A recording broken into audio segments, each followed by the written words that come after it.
An evil ruler was causing a crisis in the land of Wave in the elemental nations. He goes by Gato and is the leader of the renowned Gato shippings, but in reality, he uses dishonest methods to maintain control over the business. People, including those who work for him, fear him because of his vicious nature and the evil things he has done to those around him. If the price is right, he even employs renegade shinobi to carry out his orders. However, Tazuna, a man in Wave, hired some shinobi to protect him while he built a bridge to the mainland, making today particularly risky. Gato's business would suffer as a result, finally enabling them to rebuild their economy after it had collapsed over time. But Konoha had discovered the trick, and as they were coming up with a new plan, they could see why he did it given how badly their economy had declined over time. Thus, Team 8, which included Hinata Hyuga, Kiba Inuzuka, and Shino Aburame along with their instructors Kurenai Yuihi and Kakashi Hatake, replaced Team 7, which was made up of Sakura Haruno, Sasuke Uchiha, and Naruto Uzumaki Namikaze. Kakashi was aware that his team needed the most improvement in terms of teamwork out of all the groups. Their constant personality conflicts are the reason, not that they didn't collaborate well when the need arose. Sasuke planned to exact revenge on Itachi for killing the majority of their clan because he believed everything the villagers said about him being the best. His mother was among the few people who survived that day, but things worsened when he learned that she didn't give a damn about Itachi's actions and just wanted to live in peace. He viewed her as weak and intended to quickly seize control of the clan and pursue Itachi in this regard. At times, Sakura was worse than him because she would spend her time pursuing him and attempting to get a date. When she has the opportunity, she prefers to focus on fashion and clothing rather than training. She is therefore the team's and her generation's weakest member. Additionally, she was constantly yelling at Naruto for attempting to take her Sasuke, even though she had no interest in him. If he did, he would need to overcome his father, which was practically impossible. Menma, Naruto's brother, would also sooner murder the haughty Uchiha than allow him to join their family. Naruto, on the other hand, was more concerned with what was necessary for their mission. She was able to detect even the smallest sounds that passed by her because her senses were so stretched. Unfortunately, the fact that her brother plays on a different team with two players who at least took their field work more seriously than her teammates also diverted her attention. Considering that he spent the majority of his time training Sasuke and feinting that she needed to improve her control, Kakashi hardly trained her at all. However, given that she performed the water walk exercise while Sakura and Sasuke were still unable to climb a tree, that was the funniest part. Zabuza, a missing nin, put up fierce resistance when they arrived in Wave, but Kakashi and Kurenai were able to corner him and nearly kill him before a hunter nin showed up. They then removed him, leaving Kakashi unconscious while Kurenai carried him and sent another request for backup because they would now need it. In the background, someone was sitting on a stone at an abandoned church in the middle of the forest. His face was obscured by darkness as he read his book, with a candle beside him. This man wore a long furred coat around his neck and wrists, with an inverted cross on the back. He had a cross with a circle through it on his forehead, and his coat was open, indicating that he was not currently wearing a shirt underneath it. He is dressed in long black pants, black boots, and white belts that wrap around his legs. Other than his spiked blonde hair and dark blue eyes that were staring into the darkness with hints of black in them, no one could tell what he was thinking or how his face looked while reading his book. Two other blonde men were standing beneath the man, but one had his hair slicked back and was dressed in a green and white jumpsuit. Another had his hair flat-topped and was dressed in purple. They turned to see a woman in a purple business suit flaunting her cleavage as they heard heel shoes enter the room. From what they could see, she was not wearing a bra, and they could also see that she was wearing a short skirt. The boy with the flat-top hair was the first to smile and say, "Pakunoda, good to see you." Finks grunted at the man in the jumpsuit, "Good to see you again too, Shalnark, you too, Finks." She checked her watch and said, "You are late." He looked down and said, "On time from what I can see. We were supposed to arrive 10 minutes earlier, that includes the rest of you." As they turned to look behind them, they noticed that two more people had entered the room. One of them had long black hair and was dressed in a tight black top, bottoms, and foot wrappings. He flashed his bloodlust to the group while grinning sadistically. Beside him stood a man with silver hair, dressed in leather bottoms and a red jacket. He had a slight slack smile on his face as his red eyes gazed at them. The two grinned at one of the troop's more enthusiastic members and said, "Hey Envy, ban you guys going with us too?" "Yeah we are," Everyone could see the bloodlust in Envy's eyes as he eyed their boss, wanting the order. Huh, I don't care what is going on, I'm just hoping the boss gives me something to kill soon. However, a hand touched his head.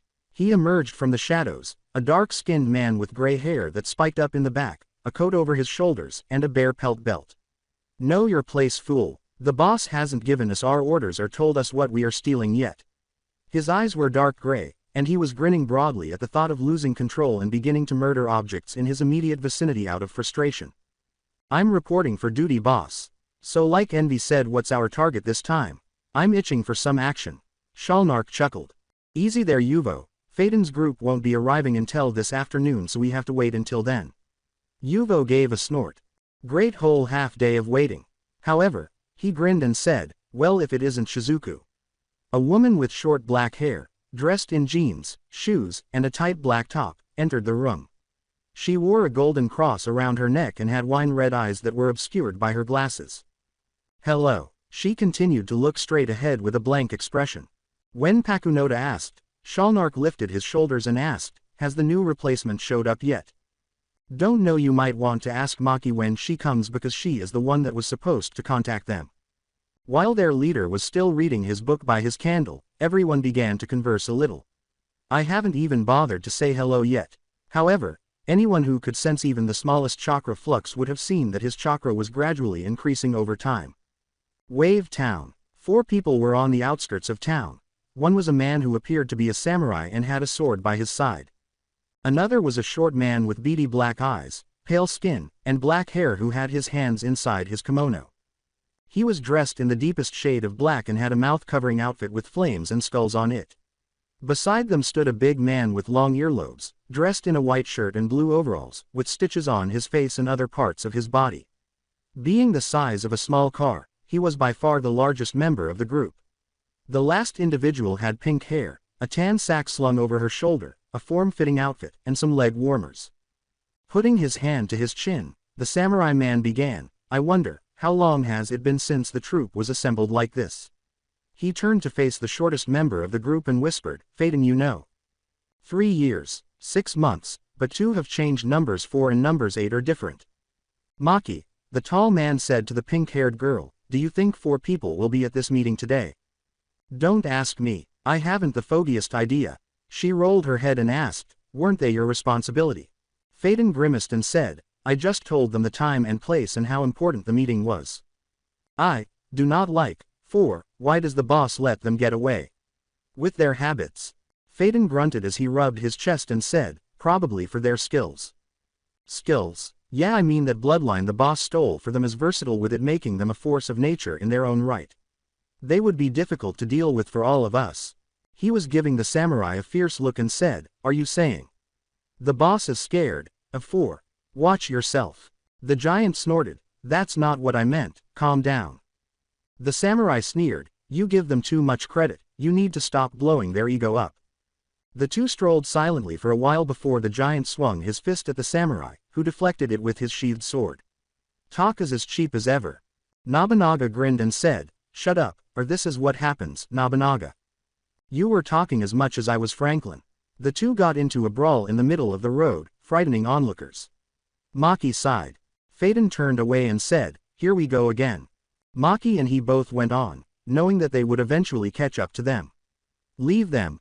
They are just playing. So do you know why the boss called us all here? We are thieves. I suspect he wants us to steal something. That much I knew, but I mean, why Wave? This place is a shithole ever since Gato took over. Not sure, but the boss has his reasons. Our job is to follow orders. Yeah, I know, but still there must be something special here if he wants us to come to this place.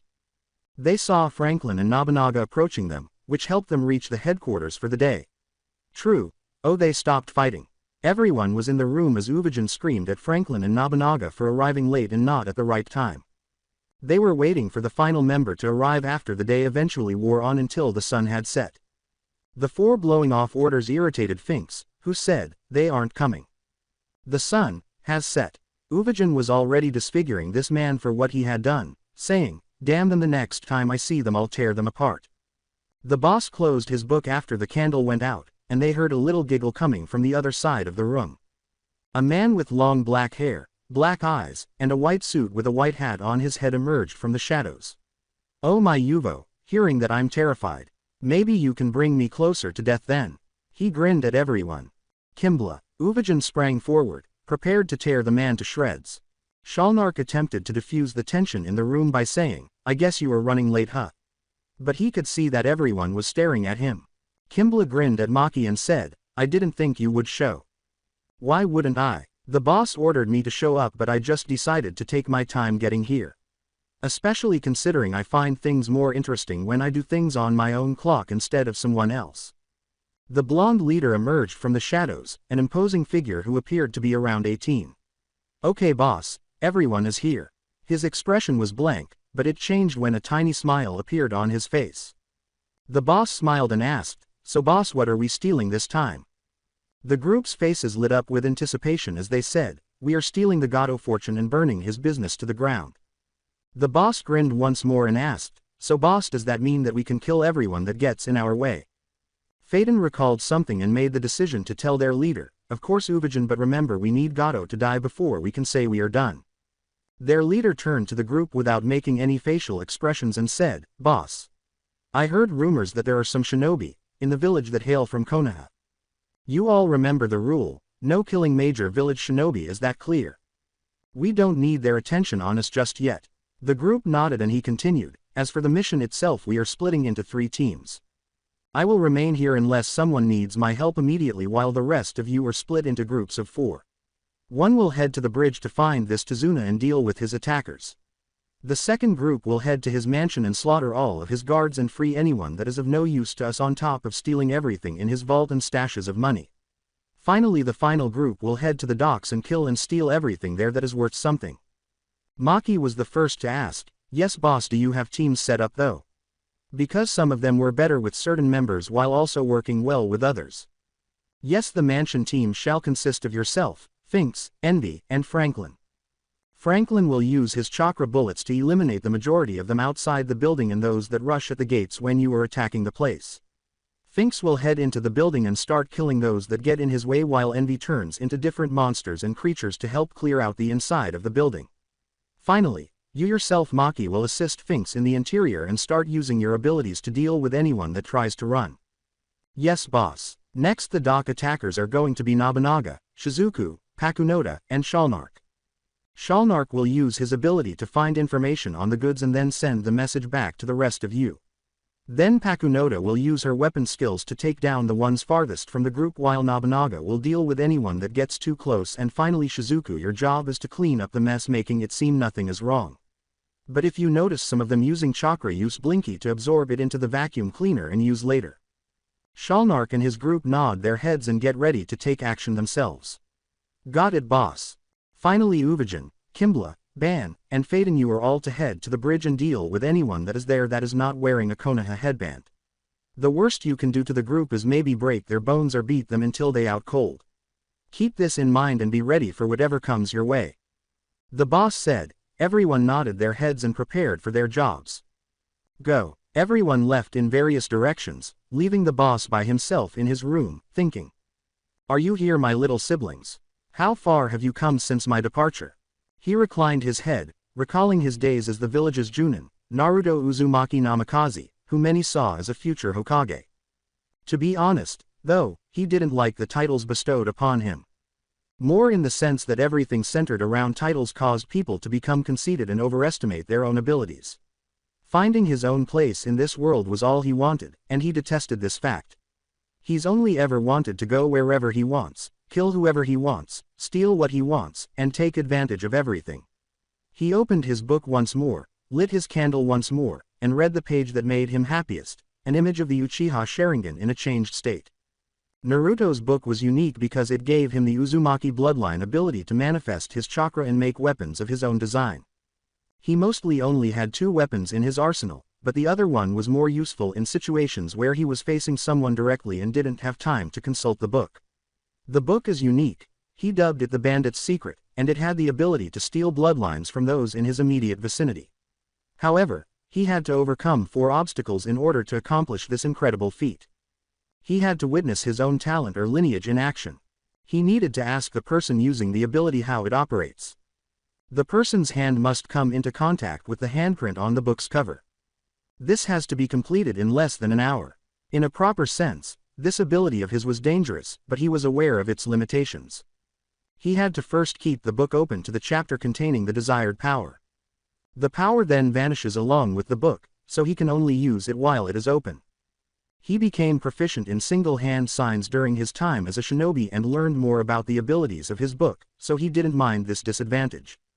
As he was exploring the village, he quickly acquired the abilities of the Uchiha and Hyuga.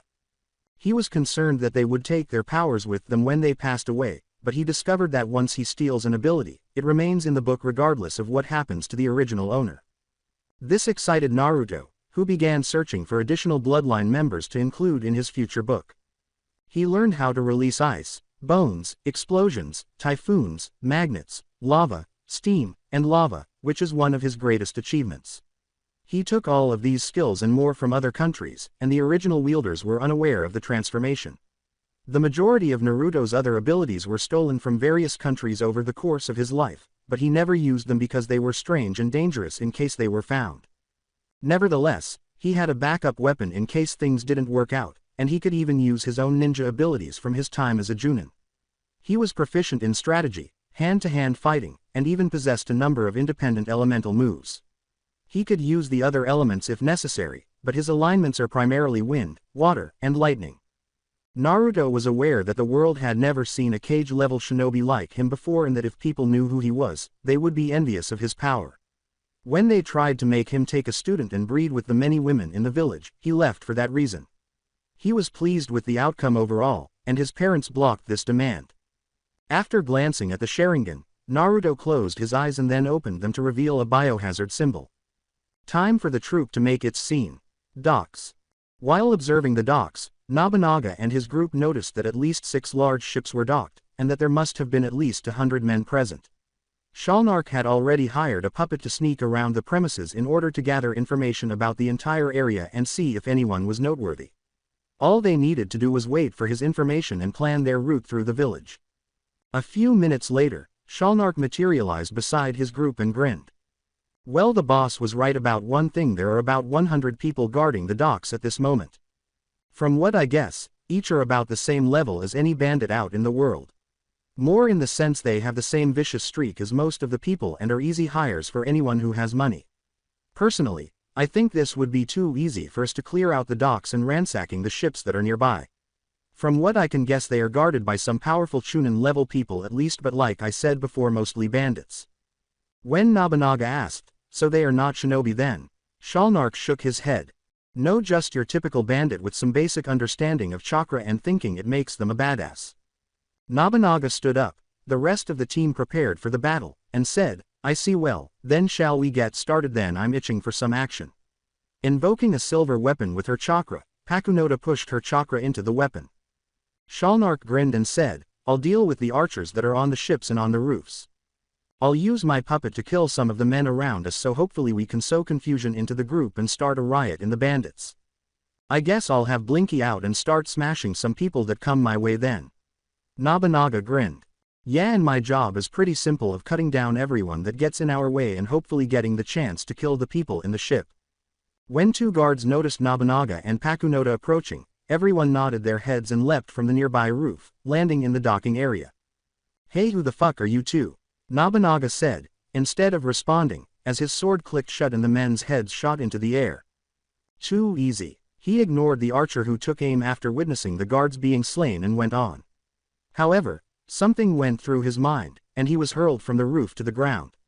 Pakunoda pulled the sliver trigger, piercing the man's head and causing him to fall off the roof, then swiftly turned her weapon onto another rooftop and fired. As they entered the main docking area, they noticed 3 big ships docked and beginning to unload their cargo, with 3 people watching the entire scene. One was a man with black hair, brown trousers, a black shirt, and sharp teeth. One was a short, bald man in a green jumpsuit, and the final one was a fat man in jeans and a green shirt. "So those the 3, Pakunoda asked, nodding. "Yeah, from what I can sense they are about Chunin in chakra level, but from skills there is no telling at this point. I'm betting on they are strong together, but they look like more a team tactic. In this case, we need to kill one of them and then we can start picking off the rest of them with ease." When Nobunaga and Pakunoda appeared in front of the three thugs, they narrowed their eyes and said, "Okay, then let's get this done then." The man with the shaggy hair was glaring at them, his fangs sticking out more. "Who the fuck are you?" he asked. After scanning their chakra levels, the short man in the jumpsuit discovered that they were at most Junin level. Since their fourth partner was elsewhere, this would be more challenging for them. He would assume that he was distracted by someone nearby. Nobunaga knelt down with his sword by his side, prepared to charge into action. "Name's Nobunaga and this Pakunoda. We are here to execute you on the orders of the boss." However, he would first ensure that his chakra field was prepared. This would guarantee that he would easily take them down the moment they came within range.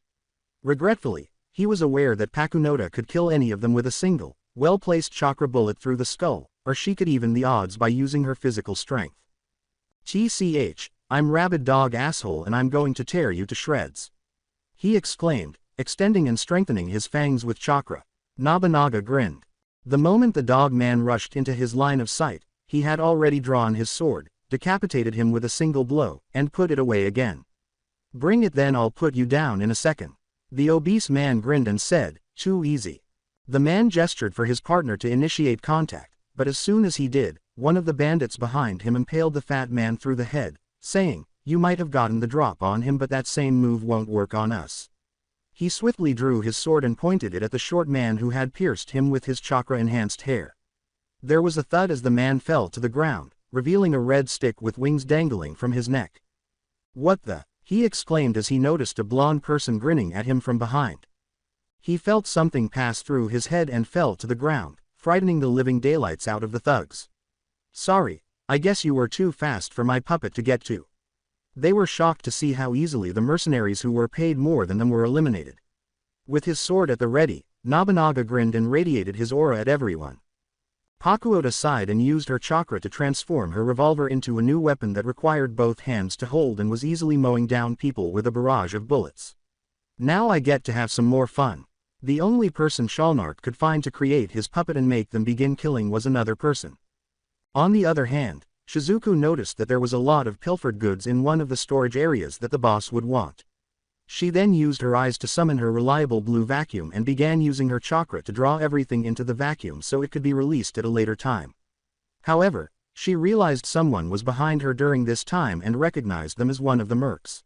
She was not easily tricked by his attempt to sneak up on her while he was hiding underground. They came up behind her and punched her, but she dodged the blow and slammed her vacuum into the side of their head, sending them thumping to the ground. She noticed it was a big, fat man who looked like poop and was dressed in a speedo. Once more, she raised the vacuum's nozzle and slammed it into the victim's head, causing them to collapse into a pool of blood. She then cleaned up the mess and carried on with the storage area cleanup. The deck cleanup was going well so far, and in a few hours they would have everything they needed to satisfy the boss for the coming days. Manner. Franklin's hands were shooting chakra bullets at everyone in the front of the house after releasing holes at the tips. Knowing that the big guy could deal with small thugs, Finks, Maki, and Envy were hurrying through the crowd and making their way into the manor. When they first entered the mansion, they noticed how large it was and how long it would take to get rid of any possible issues. Maki sighed and Envy smiled. "Alright, so first person to clear their part of the mansion and find the little bastard's private vault wins." "Sure, Finks." Envy chuckled, but Finks snorted, prepared to lose fool. Before long, Maki took the bottom floor, Envy took the east wing, and Finks took the west wing. With her special chakra stitches in hand and prepared to go, Maki was moving through the hallways.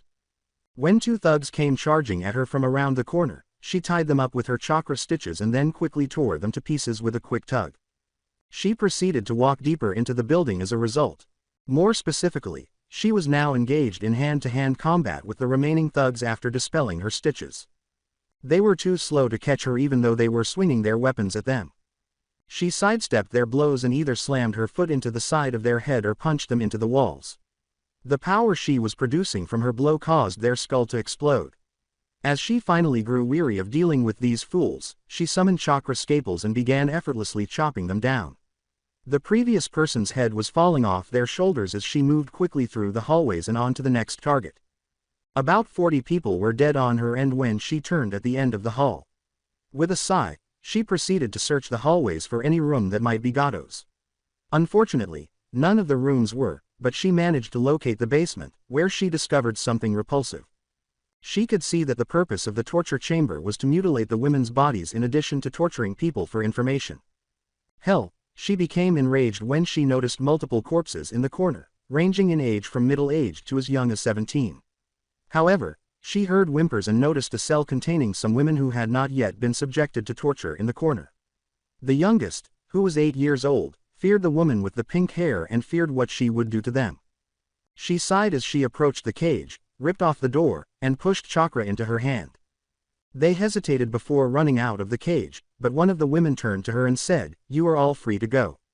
Head out the front door and my friend will protect you while we mop up the rest of the people inside." "Thank you, but if you see a woman with black hair and that is mine dead, please, she is my daughter. She was raped multiple times by Gato and his men and I fear that she is either gone mentally or she is unreachable. If you can't save her, please make it quick." Maki was staring blankly but replied, "I promise I will. After all, I will never turn my back on people who suffer and I could do something to help them." "Thank you." Maki finally glared at the wall, her eyes glowing with unbelievable power, after the woman had left and she was certain they were out of reach. An aura of black and dark green radiated from her body, frightening everyone in the room who could see or feel it. She turned to face the wall and yelled, "Damn you all!" She yelled as she punched the wall, causing it to collapse and eventually disappear completely. A tunnel leading to the mansion's exterior was left in place by the devastation. Finks had just twisted another man's head completely around and snapped another man's neck with one hand. He was able to sense Maki's chakra and knew that she was upset about something, so he chose to avoid her company. Most of the group was aware that they would not be around for very long if something upset her. Additionally, he was certain that she used her unique enhanced strength to cause that damage because the entire mansion shook. He didn't know where she got it, but he learned not to try from the way the boss told them to stop asking. He sighed as he turned around and saw 3 more thugs brandishing swords. Then he rushed at them, smashed their blades to pieces, and easily twisted their heads around, saying, "You guys really are getting annoying. I can't stand around and deal with you losers." However, he managed to squeeze one until it easily popped. He ran down the hall until he came to a big set of double doors, which he kicked open. From there he saw a woman with a blank face chained to the desk and a bigger-than-average thug standing there grinning. He scoffed at this, detesting the notion of slavery. Even though they killed, raped, and stole without cause, they did not support rape or the enslavement of others. "Hey asshole, who are you to come and face Gato and his empire?" Finks laughed. "I'm the guy that is going to help bring it to the ground." "Ha, fool, better men have tried and thanks to my iron body they never succeeded at this." Finks grinned. "Oh really? Then you wouldn't mind if I gave your indestructible body a shot then?" The man chuckled. Finks took hold of his shoulder and began to spin, saying, "Go ahead, fool, I'll love watching you fail." He began counting each rotation, saying, 10 should do. Before long, his hand was covered in chakra, and he grinned. The man was perspiring at the prospect of receiving a chakra punch. "I get the free punch, remember?" he asked. Wait. The punch unexpectedly destroyed his entire body, leaving his remains all over the wall. He turned to see Maki standing there and said, "Damn, what a waste of my cyclone punch." "Feeling better now?" he asked. "No, I do not." She approached the woman wearing a collar around her neck, quickly scanned her mind, and sighed, saying, "She is practically brain dead, and bringing her back would only lead to her killing herself." With tears streaming down her cheeks, the woman asked, "So what do we do with her then?" Maki closed her eyes and gave the woman a whispered hug, saying, "Please kill me. Don't let Master come for me again." She quickly stabbed herself in the chest, saying, "I'm sorry I failed to save you." The chakra scalpel quickly ended her life. After taking off the chains, she covered herself with one of the curtains. "The boss will make him pay for everything he has done to you and the people you love," she muttered as she closed her eyelids. "Maki?" she asked, turning her head to see Fink's worried expression. "It's nothing. I just hate seeing this, you know. A person that needs healing, but there is nothing I can do to save her. It makes me angry and leads to me remembering my past." "Really? I understand about the woman, but what is it about your past you hate?" As she passed him, she said, "Get into the safe behind the painting and start collecting the stuff we need and bring them back to the boss." She picked up the woman and carried her in a bridal carry. A teacher that was a hypocrite and betrayed me when I did what she would not do.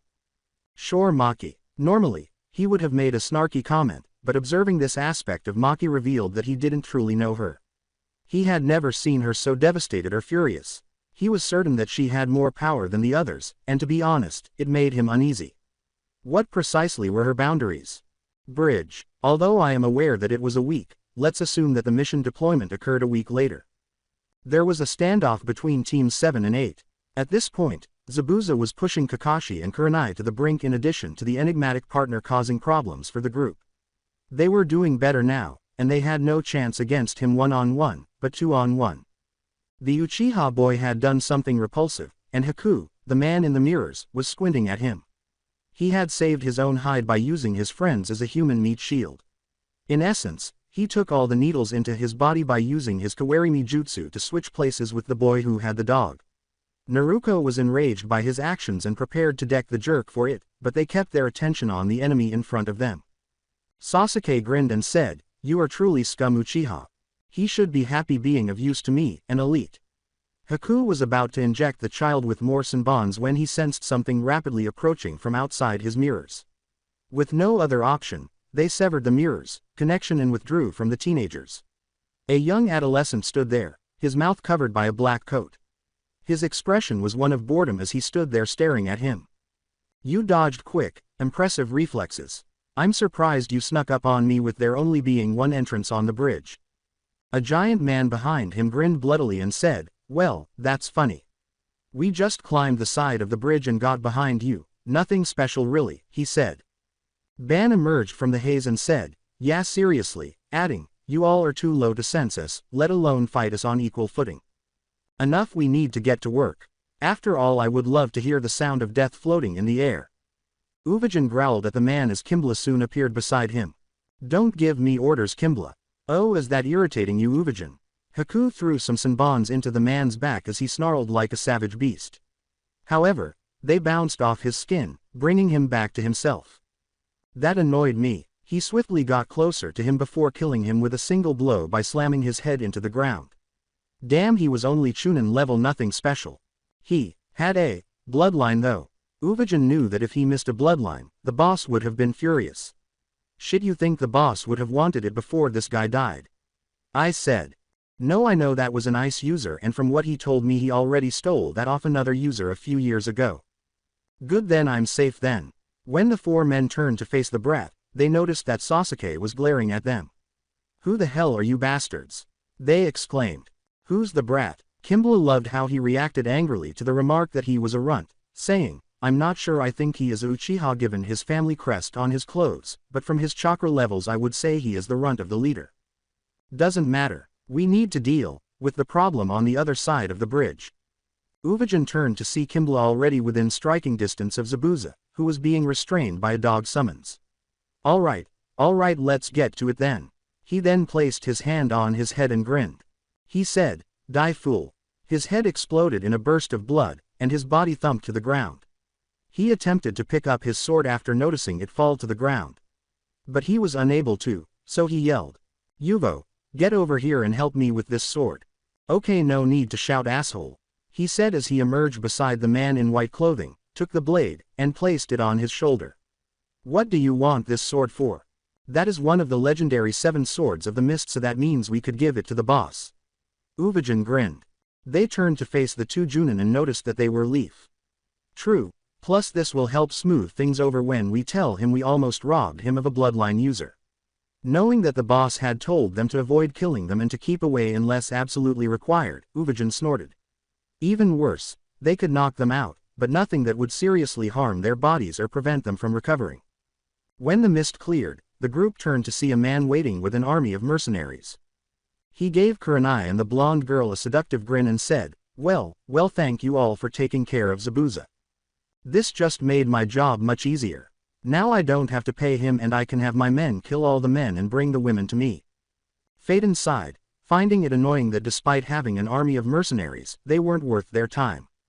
Together, they possessed sufficient power to either defeat or cause problems for the Konoha team. They hadn't killed anyone yet, so their genin weren't truly genin yet, which was a weakness of their own. This implied that they were unprepared for war, should it ever break out, without actually killing anyone. When it occurred, they would probably cause deaths as they would freeze on the battlefield. Upon observing their feeble resistance, he faced Uvajin and uttered. The giant smiled before snarling at the opposition in front of him, saying, "Go ahead, kill them all, the boss has no interest in keeping him alive." As Gato yelled, he charged at them. The men cheered and charged at the giant, saying, "Kill this man and the person who brings me their head gets triple what I promised." Kimbla let out a sigh. Those idiots don't realize they are walking into their own funeral at this point. Uvajin began his slaughter right away, easily tearing through the men. He killed them by kicking them off the bridge, punching holes in their chests, tearing off their heads, crushing their skulls, and swinging them around like bats. The big man was killing with such efficiency and without hesitation that Gato was getting paler. He eventually ran out of men and found himself standing in front of the monster. Uvajin rubbed his chin and said, "Wait. I can give you anything you want. Money, fame, women, you name it." He abruptly swung his hand and snapped his neck to the side, causing the bones in his back to protrude through the skin. Interesting offer. If I were a lesser man I would have taken it. However, unlike most of my allies, I have no interest in the idea of money. Whatever I want I will take, no questions asked. Then, in a vicious double axe handle smash, he smashed his body with his fists. "That's that." He turned to his allies and said, "Looks like we are done here then." He turned his head and saw that the genin were either struggling to stand or out cold, and the Junin were worried about fighting him. However, the Uchiha was glaring at them.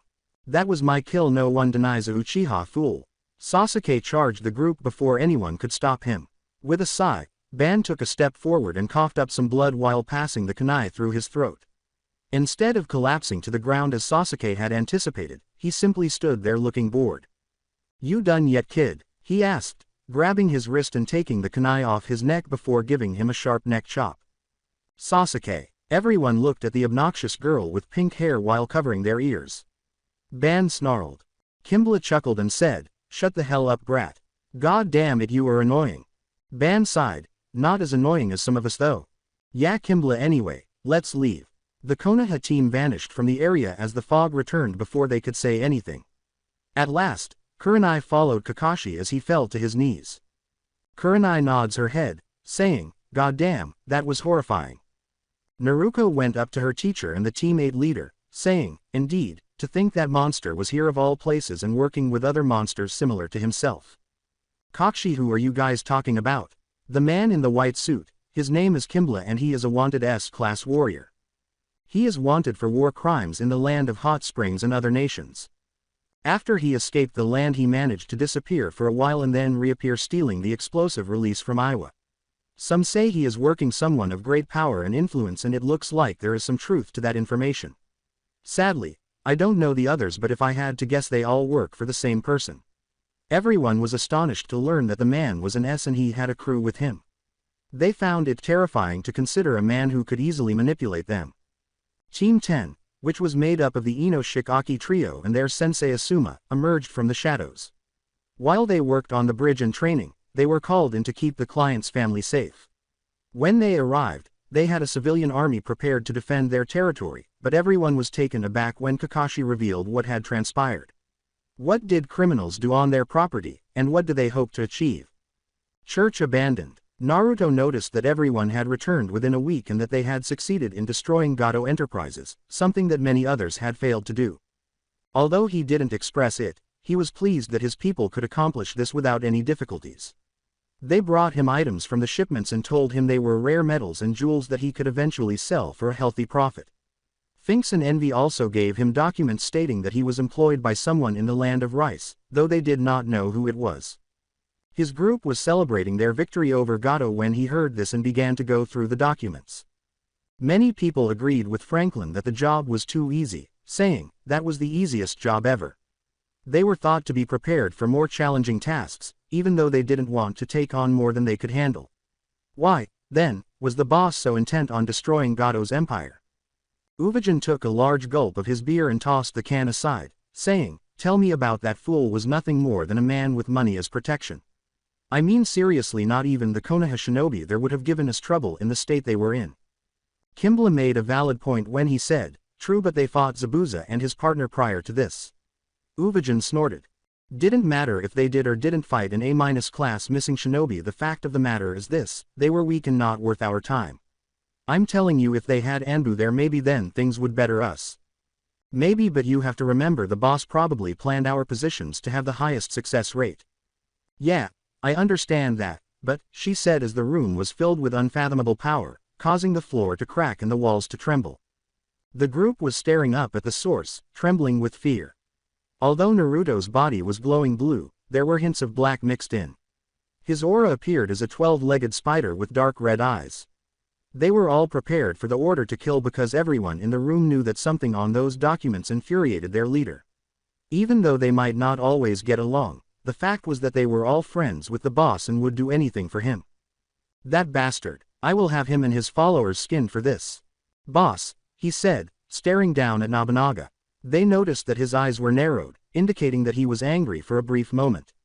What? Naruto inhaled deeply before repressing his aura once more. What's got you worked up? He asked. His eyes widened as he read the document and handed it to Nobunaga. Is this for real, boss? Yes, it would seem that Gato's benefactor is the one that we have been searching for this whole time. Uvajin approached and said, yeah, finally we can get some payback. Okay, seriously, what is going on, Nobunaga? He asked, turning to face Uvajin with a somber expression. Orochimaru. Everyone in the room, including Kimball, glared as the room fell silent. For years, the Snake Sannin had been on their shit list. In addition to causing them problems in the past, he recently killed the original 8 before escaping into the unknown. After his passing, they realized they had to deal with the idiot, even though at first they had no intention of bothering with someone like him. Uvajin was displaying a great deal of bloodlust and was prepared for action when he said, so where is the snake? The group as a whole recalled how upset they were to learn that the snake had killed them when they were first recruited.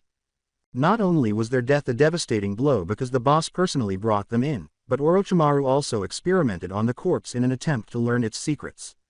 In addition to the fact that Naruto killed a number of bandits the following day in ways that left the group haunted, discovering the mutilated body was a sign that they were to kill him. Since it was one of the legs that Naruto needed because of their special power, he took their death personally. No, this doesn't tell us where he is, but might know where he is going to be in the next 2 months. Phaeton wanted to skin the man for what he had done to the group years ago, so he asked, where will the snake be? The Chunin exam finals. It says here that the funds are going to him to recruit and build an army massive enough to invade Konoha. You're kidding. That man doesn't have the means to do something like that. Even with advanced training in their shinobi, there is no way a couple hundred are going to stand against some of the cage-level opponents in the village. True thinks, but it says here the alliance with the sand is going to aid him in this problem. From my guess, he is going to use them as a means to increase their forces and force the village into the ground. Kimball chuckled. Naruto turned to them and grinned, saying, got to give the man credit, he is ambitious for sure. So boss, what are we going to do? The Chunin exams quickly approach, so we are going to post as a team from Meteor Village coming to participate on their behalf. Phaeton, you will be one of the Partic Pants alongside Maki, and Envy the Sensei will be Finks. Nobunaga, you will position yourself as a samurai working for free and wanting to explore the village during the Chunin exams. Is that clear? The group embraced the idea, and then Phaeton walked over to a corner. Naruto nodded his head and turned his gaze in the same direction, saying, we've got company. Come out, we know you are there. A group of 6 men, each with a different appearance, emerged from the shadows. They were beneath Naruto, who sensed that they were roughly Chunin level. But he needed to release some pent-up anger. Pulling his book to his side, he looked at a page and uttered. So you are here to avenge your friends at the dock then? Yeah, we got word some mercenaries were attacking, so we decided to check it out. To our surprise, it is a bunch of weaklings. The man smiled at Naruto. The group retreated, realizing that the boss wanted to keep this fight for himself. If you are that confident in your assessment, then why don't you try your best in defeating me then? With one of them conjuring a cloak in his hand, the group snarled and charged at him. Be careful, guys. If he leads these guys, he must be strong. Naruto grinned at them and said, shut up, owl. Melt away. Before launching the stream at the group, he made 3 rapid hand signals that caused his cheeks to swell and form lava in his mouth. Some were caught in the attack, but the majority were able to avoid it. The assault melted the person wearing a streak jacket and the one with long fingernails. Naruto grinned as he turned to face the other 4 members of the group. This won't work, fools. Naruto turned pages until he found what he needed to put an end to this pointless challenge. However, he would remove the cloak from the idiot who was wearing it. Like himself and the rest of the troop, he might be unique. 3 of them charged, but Naruto was ready, and when he stomped his foot and ran through one hand sign, 3 ice pillars suddenly materialized out of the ground. Ice style. Ice spears. They died after choking on their own blood. The spikes vanished when Naruto closed his book, leaving him and his troop by themselves with the cloaked man. The man grinned and perspired as he asked, "Tell me, is there anything special about that weapon of yours?" "Yeah, anything that I wrap in the cloak becomes stored in it, no matter how big or how small or how much of it there is. Let me show you," he exclaimed as he lunged towards him and covered him with his cloak. He then tightened it until it was so small. He turned around and was startled to see the same man standing there as if nothing had happened. "Interesting ability you have there. How? Shadow clones very useful in tight situations, no?" Naruto deflected the man's punch with his book while his hand touched the handprint side. The man saw that Naruto was busy with his cloak. A slight glow appeared around the book, but it soon disappeared. Naruto grinned. Theft successful. His shadow clone vanished along with the cloak.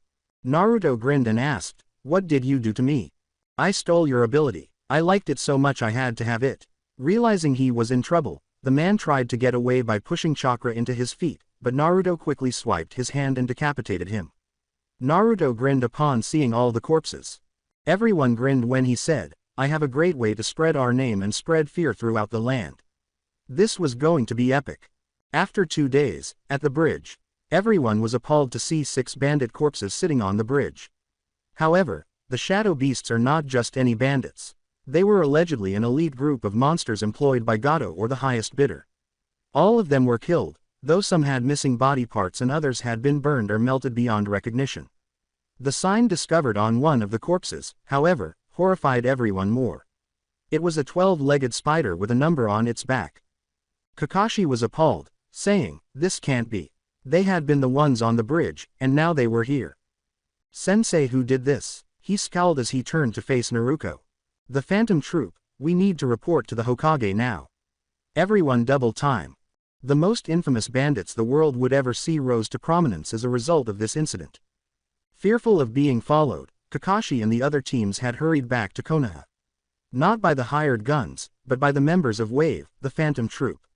They are feared for good reason and more, even though they are not as notorious as most groups.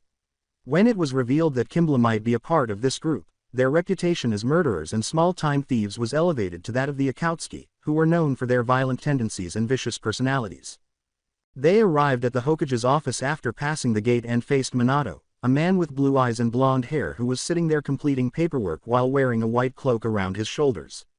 His wife, who had long red hair and was dressed in a mesh shirt and kunoichi ensemble, was standing next to him. Even as she grew older and had 2 children, she was still regarded as one of Konoha's most attractive women. Kakashi caught his breath and said, "Kakashi, I didn't expect you back for another day, what's wrong?"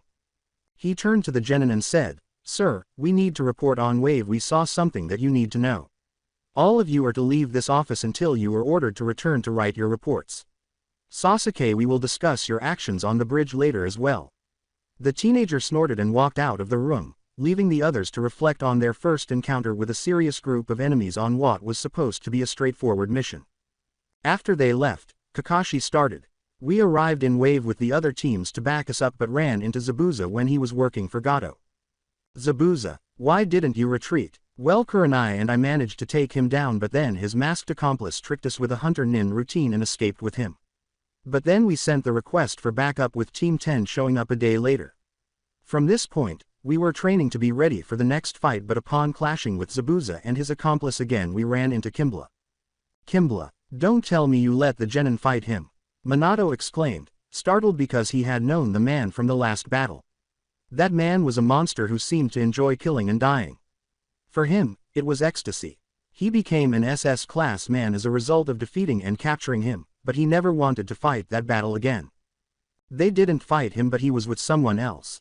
There was a large man wearing a bear skin top and cloth around his waist along with long gray hair.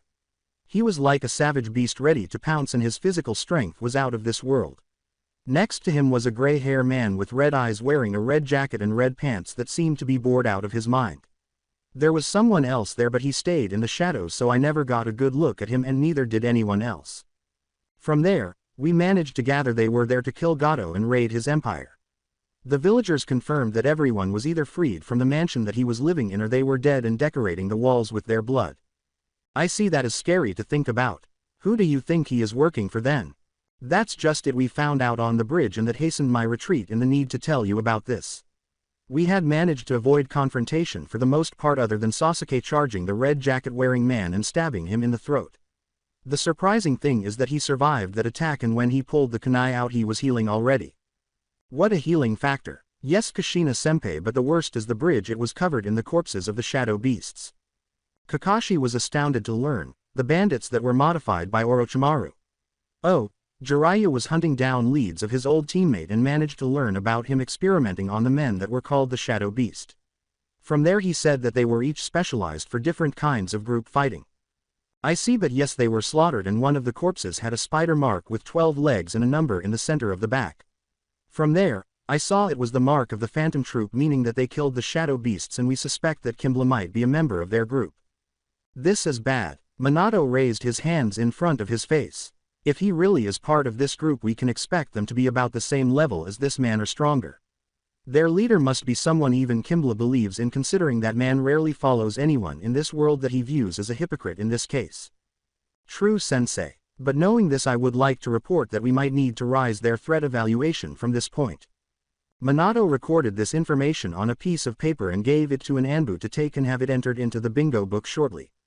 In fact, considering the destruction of the bridge and the death of the Shadow Beasts, they are unquestionably higher than A class. They would have to be the same rank as S class then. Sensei, he said, returning his focus to his pupil, how is the hunt for Naruto going? Kushina was on the verge of tears, and Minato had a dejected expression. We've still not found him yet. No help to Jiraiya, I assure you. That bastard is spending more time looking for his teammate and giving me lies that he has no leads. Kakashi always believed that the biggest mystery was, Sensei, did you ever find out why he left? Prodigy status, wealth, fame, women's desire to be with him, a loving family, and the belief that he would become the next Hokage. Naruto had it all. However, he vanished one day, leaving his headband behind. He was marked as a missing nin with an A- class bounty and returned to their village unharmed. Kakashi questioned what had changed him during this period. If you must know, it started about the time that his younger siblings were about 6 and Naruto was 10. The flashback starts after putting their daughters to bed and Naruto returning from his 5th C-class mission of the month. Minato and his wife were sitting in the dining room today. Jiraiya stood in front of them, dressed strangely and sporting his traditional long white hair. So sensei, what did you want to talk about? Minato looked up and scowled at him, not liking the direction this conversation was taking. Kid the elder Toad had a vision. He foretold a future that was in the hands of a child with great power and skill. Blessed with the mark of a demon and the fastest in existence. Kid, that means either Menma or your daughter has to be the child that will save this world. Sensei, that is not true. You know for a fact that could mean Naruto as well. Minato narrowed his eyes at his teacher, unaware that his son was listening in on the conversation without showing any emotion. Please brat, I don't know why the kid is Chunin now. He is not as talented or gifted as people make him out to be. He is dead weight to you and your family, and I think it would be better you cut ties with him. I be careful with your next few words, sensei, because it could be the difference between me killing you or having my wife do it to you. Believe me, she will tear you to pieces and slowly torture your soul. Jiraiya was frightened by his voice but remained. I mean it, Gaki. That kid is always trying to take your attention, leading to you slacking off in work and Kushina having to cater to him as well. For your information, Naruto actually helps me work through the paperwork and only deals with the minor stuff or stuff that is not S-class information. At the same time, I know for a fact Kushina loves spending time teaching him how to cook and take care of himself and his siblings. You shouldn't judge him on the outside. Feeling his soul crushed, Naruto left the room without letting either of them know he was there. Damn it, brat, listen to me. The kid is distracting you from the future heroes of this world, and it would be better you pretend he didn't exist in the first place. He said. However, Minato eventually lost patience after hearing this remark. Leave. What? Jiraiya started to say, I said leave and don't come back. As of this moment you are not my kid's godfather anymore. Leave and do not return unless you have serious issues, got it? But a dark red aura materialized behind him, revealing Kushina with her hair flaring around her. 3 seconds, asshole. The parents were left exhausted when he abruptly vanished in a gust of wind. Minato, don't worry, we are going to love our children equally and not make discrimination to them. Minato gave his wife a hug and a kiss, saying, I thought so dear, I love you. I love you too. Flashback ends. After that day we noticed Naruto's attitude and attention seemed off in the distance, leading to a week later he left the village. When this happened, Tsunade came in and heard what her teammate thought about him, and without warning she beat him so badly he was in the hospital for a month. At the same time, we told him to stay away from our kids other than when they were allowed to have their own summonings. He gave them the contract but refused to spend time with the man that bad-mouthed their brother. As they exited the room, Kushina gave her husband a strong hug in return. I see. Well sir, I hope you find him soon and can explain to him. I will go and make my report. Come along Kurenai, Asuma. We hope so as well Kakashi. After 2 weeks, Team 7, 8, and 10 had been intensifying their preparation for the upcoming Chunin exams since the battle in Wave 7. Most of the time, they wanted their pupils prepared for the upcoming conflicts. However, in certain areas, they wanted them prepared in case something unexpected happened soon, particularly with the Phantom Troop and other similar groups circling. Most would assume they wouldn't be concerned, but after seeing their faces and being able to identify them, they realized they might be coming for them shortly. In order to get ready for this, they began training the students more thoroughly than they had previously. At the very least, Team 8 and 10 received comprehensive team training. Team 7 was divided into instances where Kakashi told Naruto that she needed more authority and then sent her off to do controlled activities. This infuriated her once more, and she vowed to find someone who would take her training seriously or to insist that he does so. Calling her bluff, Kakashi threatened to have her arrested for disobedience if she didn't do this until he thought she was ready for more advanced material. She accepted the challenge, telling him to go ahead and do it since she would find her brother and his team to train with. Kakashi attempted to inform Minato, but as soon as he checked with his daughter, Minato threatened to remove Kakashi from training if he neglected the rest of his team. Sakura was trying to impress Sasuke and get a date with him by blowing off her training. Sasuke was training under Kakashi, but because of his over-reliance on his Sharingan, he was ultimately not making much progress. Naruto's training with her brother Menma saw significant progress. With the exception of his purple eyes and red spiked hair, he resembled their older brother. He opted for loose-fitting bottoms with sandals and a tight black top. While his sister was more of a kenjutsu practitioner with some ninjutsu to counter and some sealing, Menma was more interested in taijutsu and ninjutsu and specialized in sealing. Naruto knew she was about Junin level after the training and their introduction to the Chunin exams, but without it at the time, she was already about Chunin. Her brother was in a similar situation and demonstrated remarkable skill in using the Rasengan, their father's jutsu. A girl named Yakumo and a pale child named Sai were his teammates. They both trained harder than the majority of the genin in the village and were regarded as prodigies in their own right. From this vantage point, she knew they were the strongest team overall, even surpassing Team 9, but they were the strongest team individually, second only to herself. They chose to take the test after getting the sign-up sheets a few weeks early. The brother and sister were strolling through the village when they heard Sakura yelling and noticed her pursuing 2 children.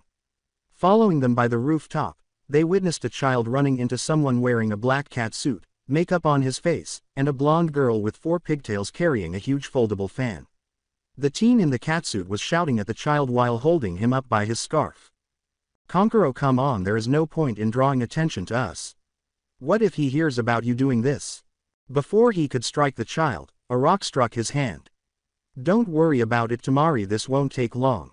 He let go of the child and snarled at Sasuke, who was perched in a tree and staring down at them. In an attempt to appear tough, Naruto and Menma rolled their eyes at him and asked, "Who are you and why are you in our village?" Sakura exclaimed, "Sasuke-kun," with hearts in her eyes, certain that he would beat the living daylights out of the people in front of them. Kankuro yelled, "Who is it to you, asshole?" The child had not only bumped into him and insulted him rudely, but he was now dealing with a princely bastard in this village. Tamari saw 2 more Konoha genin appear, one with blonde hair in pigtails and the other with spiky red hair. She felt a chill go up her spine and said, "Take it easy, brother."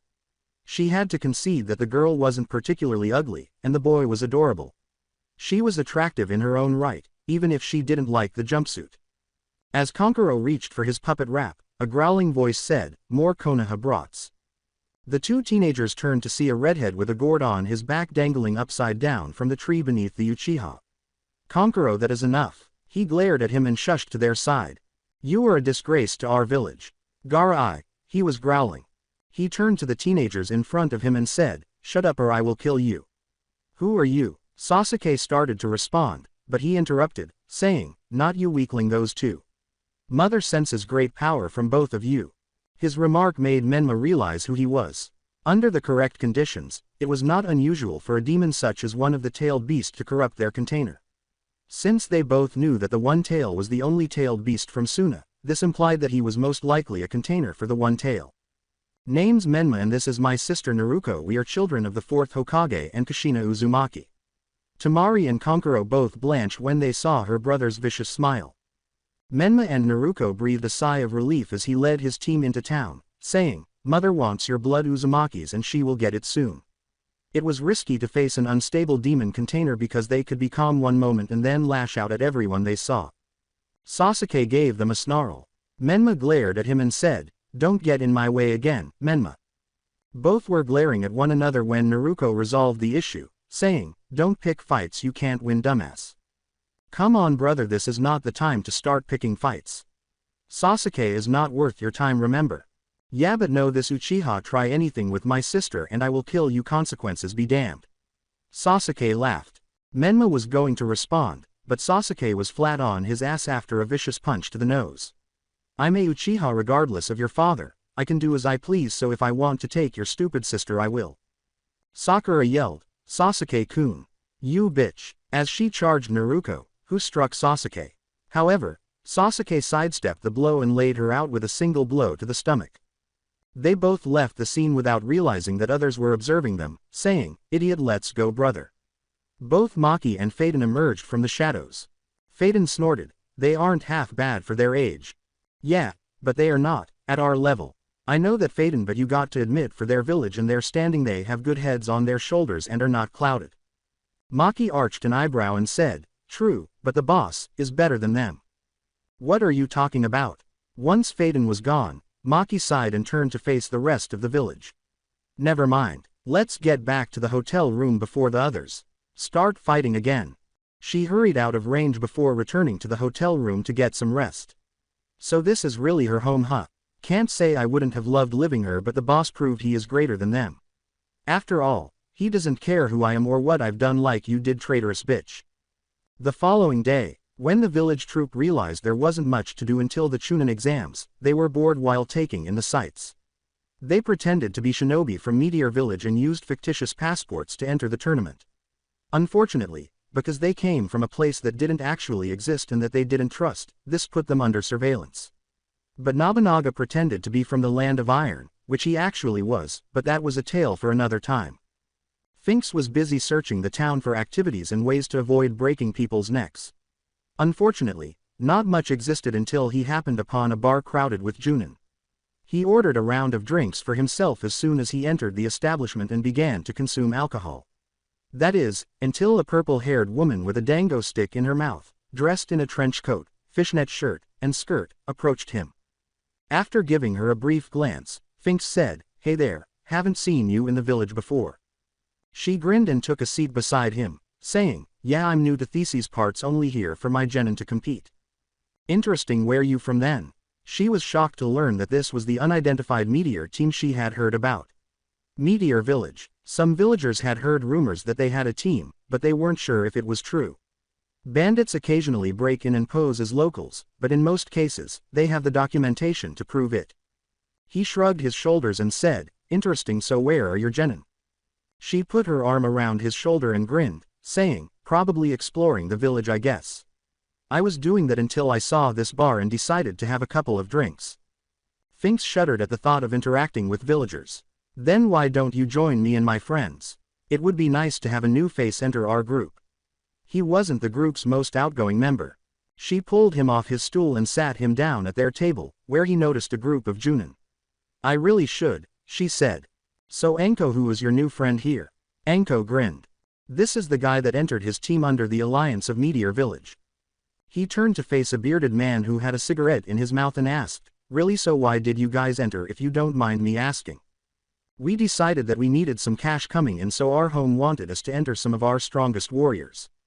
Finks raised an eyebrow at a strange man wearing orange leg warmers, a green jumpsuit and jacket, and big eyebrows. Whoa, really? Then this is going to be such a youthful event. Finks said. Youth. Finks listened to the man with the gray hair and mask say, don't get him started please. Guy has been that way as long as we've known him, and he has a mini-me that is just like him. Finks chose not to respond further. So since you guys are asking, you all have teams you're entering. Asuma snorted as everyone turned to face Kakashi and said, yeah, I'm entering my team for the exams. No offense, but the only person on your team ready to become Chunin is Naruto. After all, the Uchiha is too arrogant, and Sakura, well, she is weaker than Ino, and that's saying something. Don't worry about them. Sasuke is Chunin level already, and Sakura is a great support fighter for him. Naruto, on the other hand, I worry that she might turn out like her brother if she continues to fight with her teammates. Kurenai and Anko looked at each other with a. Finks arched an eyebrow and said, careful with your words, Kakashi, you know what happens to people that speak ill of Naruto. After a minute of silence, Asuma said, say, who is this Naruto you guys are talking about? Naruto is the oldest child of the Hokage and his wife. He was hailed as a prodigy the village has never seen. Graduating from the academy at an early age and becoming a Junin by the time these kids became genin. He was feared for his speed and power, and rumor was he was being groomed into being the next Hokage after Minato and might have replaced him at some point. Sadly, things didn't turn out well for everyone in the mix. What happened? Well, there was an argument over some kind of prophecy foretold by some powerful ancient toads, but from what I heard, the argument derived from how they were going to treat their children from then on. Their former godfather wanted him to be discredited and ignored while his parents disagreed. Soon he started changing, and within a week gone without a trace. I see. What did he look like? I've been all over the place and might have seen him in passing. Anko nodded. Finks didn't show it, but he was surprised that they had just described the boss to him. He has blonde spiky hair, blue eyes that are darker than his father's, whisker marks on his cheeks, and has a bit of a tan complexion. In actuality, the majority of the group was unaware of their boss's past. He suspected that some of them might know more than others, but he was positive that the boss never discussed it. Furthermore, he remained silent about it and eventually stopped bothering to find out if anyone was interested. He saw the past as meaningless and unimportant in his life. However, they are correct in one regard. The boss had a wealthy and influential family, so why did he leave them behind? It's illogical. Finks witnessed Maki and Phaeton enter the bar. See, told you, he was drinking. They both came over and said, yeah, you were right and I was wrong. Hello, my genin. Phaeton did not respond to the name, and Maki twitched at the remark. So what can I do for you guys? Finks grinned. Well, we wanted to find you and drag you back to our place. We need to talk about some stuff we want to do about the upcoming exam. Finks finished his drink and waved to the Junin, saying, okay, let's go now. Anko squinted at him and his genin as he left the bar, saying, see you guys at the exam. She could not tell how much they were hiding the fact that something was wrong with them, but she knew it was wrong. Those kids are going to be dangerous. What you mean, Anko? She asked, turning to face Asuma. Those two that showed up, they are way beyond genin. I can tell that much, but how much power they got I can only make an estimate. Kakashi raised his eyebrows. I didn't feel anything like that. Are you sure you're not overreacting to them? I'm sure. I know for a fact those kids are stronger than Chunin, maybe even Junin. You might want to warn your teams to avoid them at all costs. No point in getting killed when they don't need to be. The group grew sober and realized that Anko was being serious. She wasn't usually like this, so she was taking the threats those two made very seriously. There is no doubt that the exams will be fascinating. Finks was lost in thought while the troop was in the hotel room, so Nobunaga noticed and inquired. Okay, what's eating you? Nothing much, just thinking about some stuff that I learned today. That is, he asked, turning to face Maki and Phaeton. The three of them exchanged glances before Nobunaga sighed. How much of the boss's past do we even know? Maki nodded, but Phaeton remained silent. I knew he was a former shinobi, but that is it. Phaeton, he sighed, turning to Finks. Finks exclaimed, I knew boss, was born here, and he was once a shinobi here. Phaeton rolled his shoulders and asked, how much else of his past do you know about? Nobunaga asked, the reason he left, and the reason he is strong, on top of the secret to his book. The group nodded. He shrugged his shoulders and asked, why are you interested, Finks? I was curious because I think our boss name was Naruto Namikaze and he is the son of the Hokage and his wife and the older sibling of the girl that you saw on the bridge. Nobunaga rubbed the back of his head and said, I see. That would explain why he didn't want us to kill them. He was protecting his sibling. Phaeton shrugged his shoulder and said, yeah, makes sense, but I'm honestly curious, did he send us to protect them from the snake then? The group nodded, but Finks chose to pose another query. Doesn't matter, we have our orders, we are going to fight the snake, and when the invasion begins, the boss is going to kill him personally. I'm wondering something, Maki, you seem even angrier than before. What's up, you hate Konoha for something they did to you? Everyone noticed that her aura was darkening and knew that it was best to let it go in order to prevent her from becoming even more enraged. Not really, there is someone from here that taught me all I know all about medical studies. She is part of this village, but I personally want to gut her for treating me like a monster. When the issue was finally resolved, everyone went to bed. Nobunaga slept on his back with his back to the wall. Maki slept in the bed across from Phaeton but was perspiring. Finks slept on the ground with one arm behind his back, and Phaeton slept on the floor with his back to the wall. You took everything I taught you and bastardized it. How could you? I was only doing what was necessary. That monster did this to her. How could you say he was in the right? Because you are supposed to be better than this. There is no point in spilling this much blood. The woman frowned and looked down at her, saying, well, that is something we are going to disagree on. That man raped and murdered her and I could care less how you feel about it. After packing her bags and leaving the village, she turned to glare at her and said, fine, then you leave me no choice. Heartbroken, the girl glared at her back and whispered, you are to stay here for 4 days, long enough for me to get away from you, monster, and then you are never to bother me again. I'm ashamed I ever felt bad for you. The chance comes, I will kill you and everyone you love. Exam day. Everyone was excited about the possible chunin that could result from this year's exam when the exam day finally arrived. In addition, there was a mill rumor that nearly every village had sent someone this year besides Iowa. It seems that some people were still resentful of Konoha because of what had happened during the war. Furthermore, they wanted to prevent any potential problems from arising because they were afraid that some of their younger soldiers might try something foolish. Only Kumo, Kiri, Suna, and Konoha were taking part at this time, along with a few smaller towns and villages hoping to increase their numbers. One reason was that Team 9 and the rookies were in the same room discussing the current test. Gaara and the Suna team were at one end of the room, hauntedly observing the twins.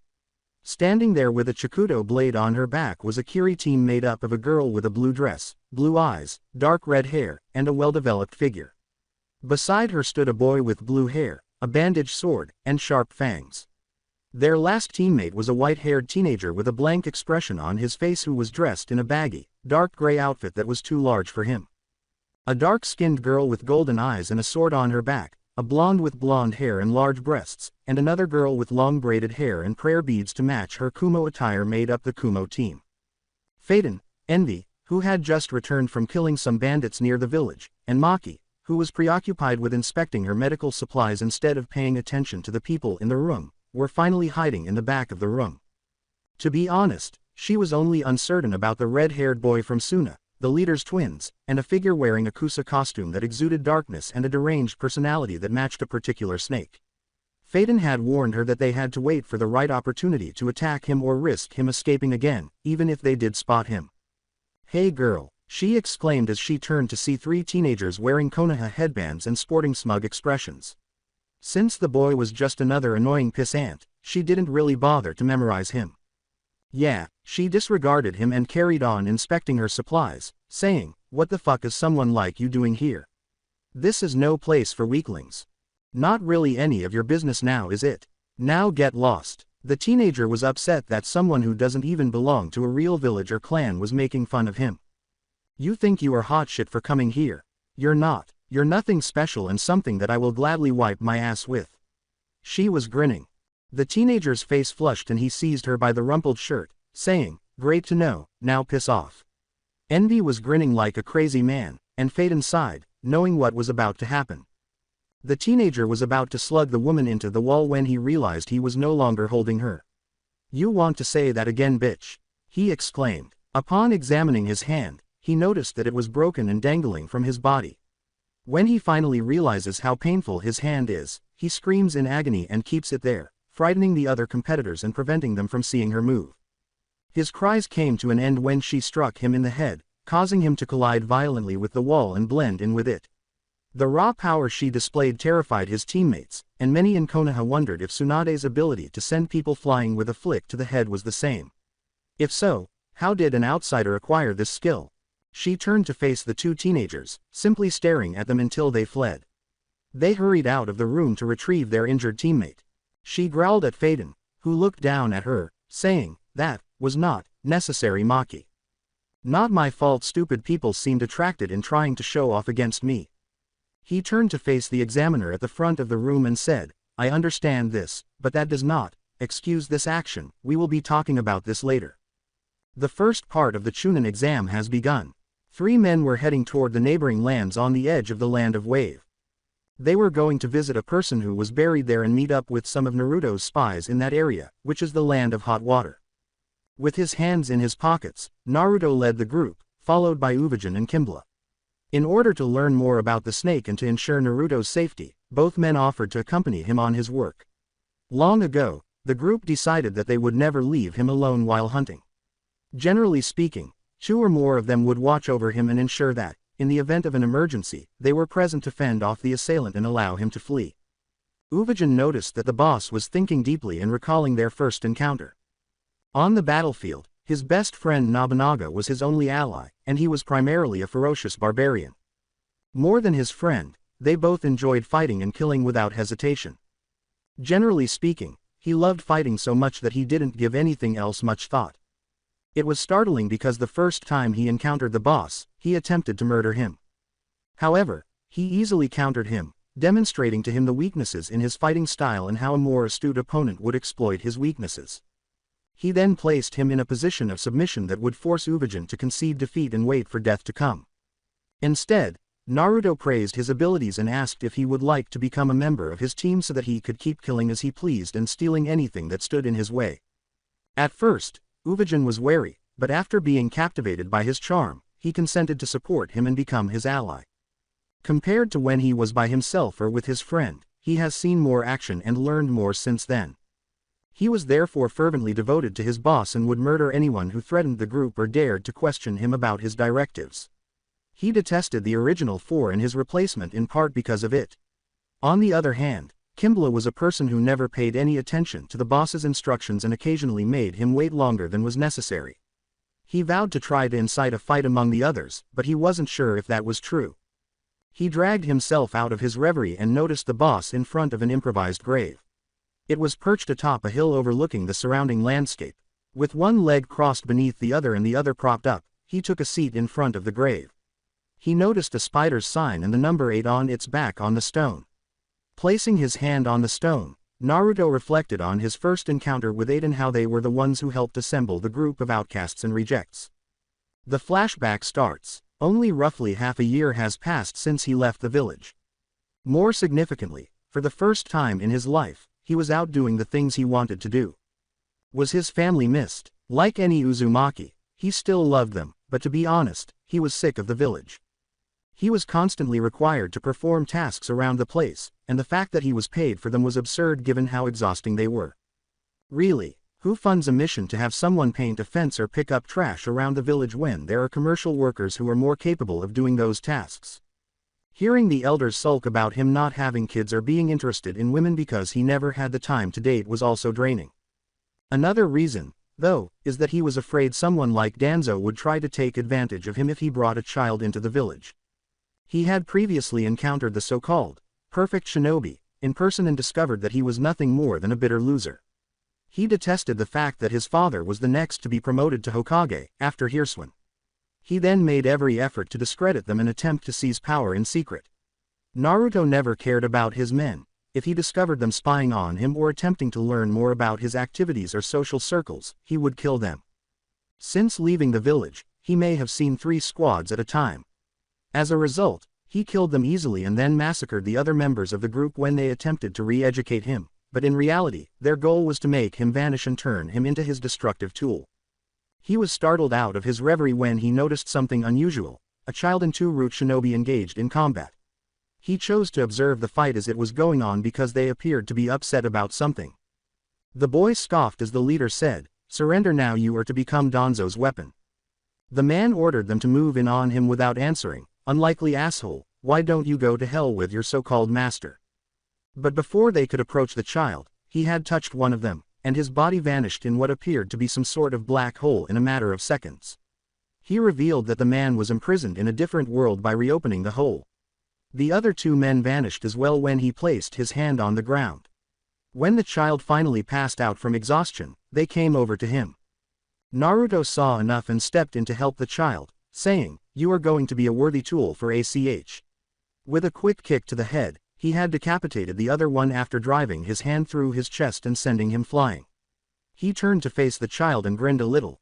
As the boy gazed at the odd man in a Junin shinobi outfit without a headband, he said, "Interesting power you have there. Want to use it to do whatever you want?" He appeared to look into his own blue eyes. Naruto nodded, and the boy replied, "Yes."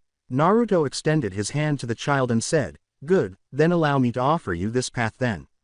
Soon after, they started the spider's journey. Flashback ends. Naruto never again asked the boy his name after that day. He cherished his number and used it constantly.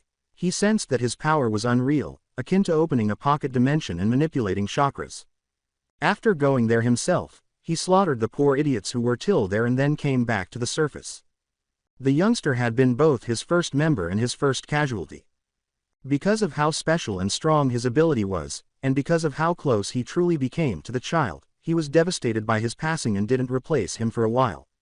Since then, he had detested the snake because he was curious about how this ability operated but was unable to do so, and Naruto understood why. He brought them into his fold in part because the child and several other members of the troop had been experimented on by a scientist in Meteor Village. As a result of these experiments, they were unable to acquire chakra through conventional methods and had to learn how to use their new abilities in a more complementary way. But he didn't start to fear for his life until the snake appeared. He designated someone to watch him because, despite his talent, he lacked the strength to defeat a Sannin by himself. He had no idea that it was the only number providing information about the snake and other members of the troop.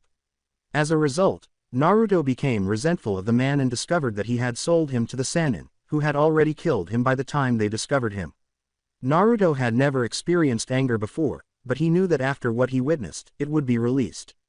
He turned away from the gravestone and glanced up at Kimble and Uvijin, who were both waiting for him to speak. "Uvijin, Kimble, we are going to spar." Both the bomber and the big man were taken aback by the statement. No one had sparred with him, as far as the group was aware. They would only engage in combat when they were trying to kill him. However, they never sparred because they knew he was more powerful and varied than they were, so there was no use in disputing it. However, it wouldn't harm to oppose him and find out where they were on his level. He stood with his hands in his pockets as they left the graveyard and entered a level area. Kimble simply smiled and removed his hat, while Uvijin removed his bear coat and smiled. The teenager, whose aura was primarily black and blue, was confronted by both men, who glowed with a red aura. As Uvijin felt his chakra encircling his body, Naruto said, "Come show me what you can both do." Uvijin quickly took off with a mad dash before leaping into the air and smashing the ground in front of the boss. Naruto was propelled into the air by the enormous explosion. But after Naruto straightened himself, he had to avoid a kick from Kimble, who threw one to the back of his head, but he was unfazed by the big man's actions. He then floated back down to where Uvijin charged again and hurled a huge haymaker. Naruto jumped over the blow and positioned himself behind the large man. He forced himself forward by hurling a single haymaker to the back of his head with one hand that he had pulled out. He swung around to slam his fist into Naruto while still standing, growling at the shot, but he was already jumping into the air by using his head as a springboard. He hurled himself at Kimble, who was still falling. "Yes, make me feel alive," he exclaimed, directing his aura toward Naruto with his hand. A red beam of lightning flashed out in a matter of seconds, and Naruto used his arm to block the shot. The whole landscape shook as it hit the ground and exploded. Fearful of the power and the explosion, the animals fled to avoid obstructing the monsters moving in the opposite direction. After forcing himself back to the ground, Naruto dodged more of Uvajin's blows and grinned at his missed hit. When Kimbla hit the ground, he sent Naruto the red sparking energy while both hands were on the ground. He exclaimed, "Eat this," as the explosion engulfed Uvajin and Naruto, leaving only one irate giant. As Kimbla grinned, Uvajin exclaimed, "Idiot, why are you hitting me? Instead, I know your Charka was protecting you, so there was no point in me wasting time and energy to redirect the attack only at him. Plus you both were moving, so it was harder to get my timing. You might know this, but this explosive release doesn't exactly have a small chakra drain. Depending on the range and power of the attack itself, it can be a serious strain on my reserves." Kimbla replied with a proud grin. Uvajin stared at Kimbla, who shrugged and yelled, "Good to know, but you didn't need to aim for the kill on the boss. We were only sparring, you idiot. I know, I put enough in there to knock out most people in a fight," he replied quietly. As Kimbla froze, Naruto remarked, "Should have thought about it harder." He slowly turned his head to see Naruto reading his book while seated on the ground behind him. He turned his head back at him with a slight smile on his face and a blank expression. "The two of you are good, both of you could complement each other in battle. Trust me when I say there is no doubt in my mind you are both worthy to be members of the Spider," Naruto said as he put his book away. Naruto grinned and Uvajin said, "Thanks boss, but why the sudden need for a spar? We need to be sure we are ready. The snake will make his move, and when he does, then we are going to need to take out everyone in the process. Every one of his allies will be there, so I need to make sure you both are ready for this," Naruto said with his eyes closed. Kimbla grinned and Uvajin said, "I get it boss." As Naruto grinned, he said, "I do as well, so tell me, when do you think it is going to happen?" When Uvajin understood what the boss was referring to, Naruto said, "Don't you remember, I told you guys the day it would go down?" It was fairly obvious from the files that he intended to amass an army and launch an attack during the Chunin exams. Suna would probably join in if the boss's idea is correct, and perhaps another person he mentioned is motivated by self-interest. Although he enjoyed going it alone and accomplishing his own objectives, he hated those who had to betray their allies in order to succeed. He was the Spider's leg, and he would do everything in his power to ensure that he fell last, even if others did. As Naruto considered how the others were doing in Konoha, the three men departed, saying, "Come, we are finished here."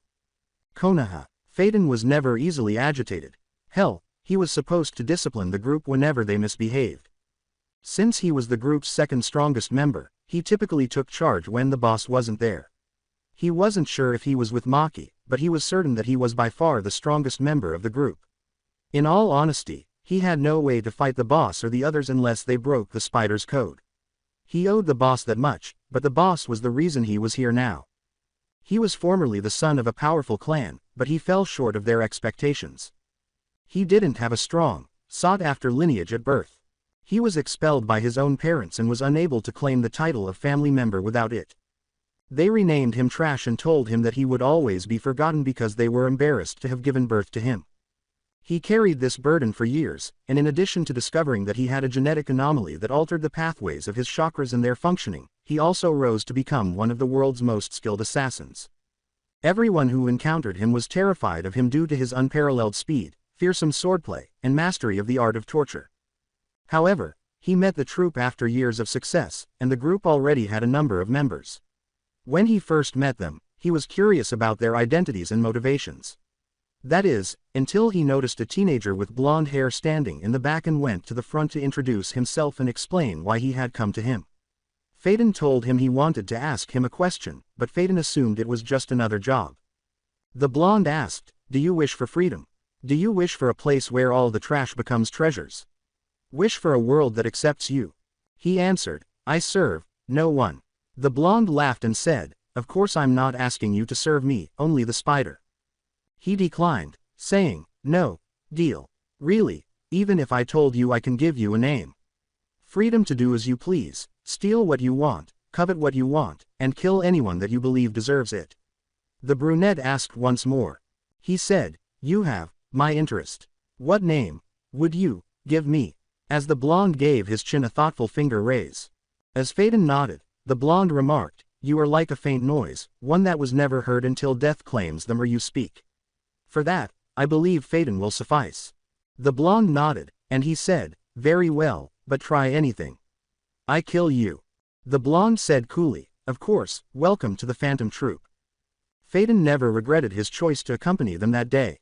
He was regarded as one of the most significant individuals in the world by the troop after becoming a valued member, gaining a family, and gaining power beyond this world. He became friends with a few of the members, but he kept his distance from the majority of their newcomers because he thought they were more trouble than they were worth. When he felt a tap on his shoulder, he turned to see Envy gesturing to him that something was wrong. He looked up to see a gated-off area and the woman Fink had been speaking to a few nights before standing in front of them. Welcome brats to the Forest of Death. Here you are going to be fighting for survival and trying to reach the tower in the center of the forest. Each team will receive one kind of scroll while other teams get another kind of scroll. From this you are to hunt down the other teams to find the scroll you need, and once you do head to the tower. Only when you have 2 of the scrolls will you be allowed to enter. Keep in mind you guys have a week, so be prepared to sleep in the forest if necessary. She smiled sadistically. The special Junin became embarrassed and had to clarify that this was a survival challenge after numerous teams, mostly from Konoha, began to complain about the food, showers, and sleeping arrangements. Fetian was more interested in the Kusa woman who was radiating a snake-like aura than in this. He was aware that it was Orochimaru, but they couldn't engage in combat until they were inside the forest. He was going to fight him from there, but when the time came, let him go and go farther into the forest to retrieve the scroll they needed for the next round of the exam. He felt something approaching, which he swiftly sidestepped before drawing his sword and stabbing the person behind him in the throat. The special Junin was perspiring due to the teen's behavior. She thought she would test his timing because he was preoccupied, but it backfired on her, and she was perspiring profusely from his counter. Calmly, Phaeton said, "Don't do that. I'm already on edge, as it is." Knowing that he was definitely not a genin, in fact, he might as well be a Junin, she withdrew from his range and said, "All right." She was certain that no one would foolishly challenge him in the forest if it could be avoided, even though this would be dangerous for them. The teams soon signed the waivers and began making their way to the gates. Phaeton and his group were eager to get going, so as soon as the gate opened, they rushed into the forest. After a few minutes, they arrived to rest, and Phaeton issued commands. Envy, go deep into the forest, find a team with the scroll that we need, then get it for us. Bring it to the tower, understood? No point in killing more people than necessary, he said while Envy nodded. Before transforming into a tiger and heading into the forest, he said, "Fine, you got it." Then Phaeton looked at Maki. Maki nodded as he declared, "We are going for the snake." Phaeton chuckled and she said, "Right, so you want me to fight him with you?" With a slight smirk, she crossed her arms and he said, "No, take care of the people that are there. I will deal with the snake alone." She said, a little concerned, "You sure? You're not exactly in the prime of your life." Before they both sensed their surroundings and discovered that there were 3 other people present, he said, "Do not worry. I can handle him. If necessary I will rip out my main attacks. Plus this would be good practice for me anyway." The white-skinned snake man was standing there in his disguise after they hurried off in that direction. Mito, Sakura, and Sasuke were in front of him. From what they could see, the boy was not moving around much, and the girls, at least their leader's sister, were lying down. While the pink-haired girl was doing nothing constructive and the boy was on the verge of urinating himself out of fear, Maki could see something was wrong with her body. With regret, she said, "I'll get the brats out of there." With a mad glee in his eyes, Phaeton charged at the disguised man, saying, "Good, this will be fun." Orochimaru was grinning because everything he had planned had finally come together. With his new seal, which he had practiced for years, he was going to take his future vessel. He created a small group of followers with the seals after perfecting them, and he was now prepared to present them to Sasuke. In addition, he was able to defeat the Hokage's daughter, knowing that this would make her team weaker. Given that she appeared to have sulked at his ki, he didn't even bother with the girl with the pink hair. But he was more interested in Sasuke now, so that didn't matter. Instead of reaching out and biting him, he had to get out of the way of someone behind him. He had no idea why they were attacking him, but he could see that the person standing there was Phaeton. Next to the children, Maki showed up to see how the girl who was down was doing. As Sasuke snarled at her, she remarked, "Huh, elemental seal huh." Easy fix, but first let's get you guys out of here. He began. I'm a Uchiha, I do not, but after a swift chop, he was out while doing the same to the other girl. Orochimaru growled as she removed the three of them from the area by creating clones. He snarled, you are going to die for interfering with my plans. Phaeton was holding his sword. When the snake Sannin was shocked by this remark, he said, you are going to pay. For killing one of ours. The troop. What the hell are you doing here? He exclaimed, terrified. He held his sword slanted in front of him and remarked, boss's orders, the minute we knew you were here, we came. He questioned, now then, shall we get started? As Orochimaru grinned. He said, fine, I always wanted another troop member to dissect. Then he leapt into action, reaching for Phaeton with his neck, but Phaeton disappeared from view. He materialized behind his back and gave him a chest stab wound. Gak. When two snakes erupted from the ground, he pulled his sword away and walked away, teasingly saying, too slow. Naruto cautioned him that if he needed it, his summons would help him in combat. Orochimaru stood up and growled, you bastard. Phaeton said arrogantly, takes one to know one. Orochimaru had his own sword in his hand after calling it forth. He lunged at Phaeton, attempting to chop him down. However, he was easily dodging or blocking the blows. After deflecting the blows away from himself, he managed to stab him in the back. Orochimaru gave a painful grunt and then turned into mud, indicating that he was constantly engaged in combat with a clone. He moved to avoid his sword, which was pursuing him from a distance, and sighed as he sensed his presence behind him. The snake man then vanished back into the forest as he leapt on top of the blade and ran at him. Phaeton gave a frustrated grunt. He was starting to lose patience with this man, and the snake was starting to bother him.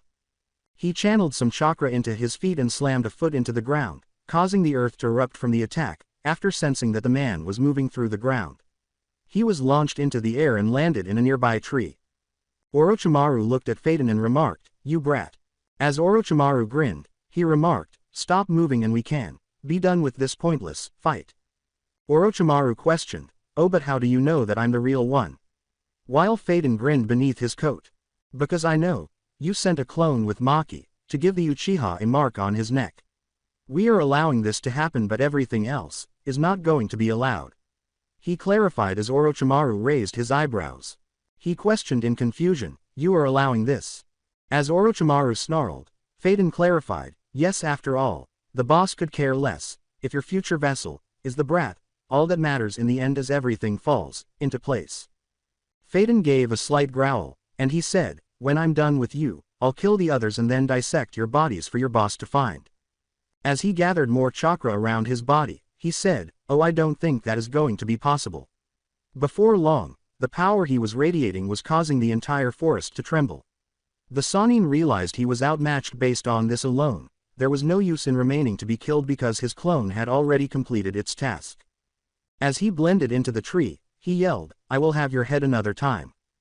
Phaeton's aura quickly got out of control, and in a matter of seconds, everything around him caught fire in a massive ball. For a total of 20 feet, nothing was standing around him.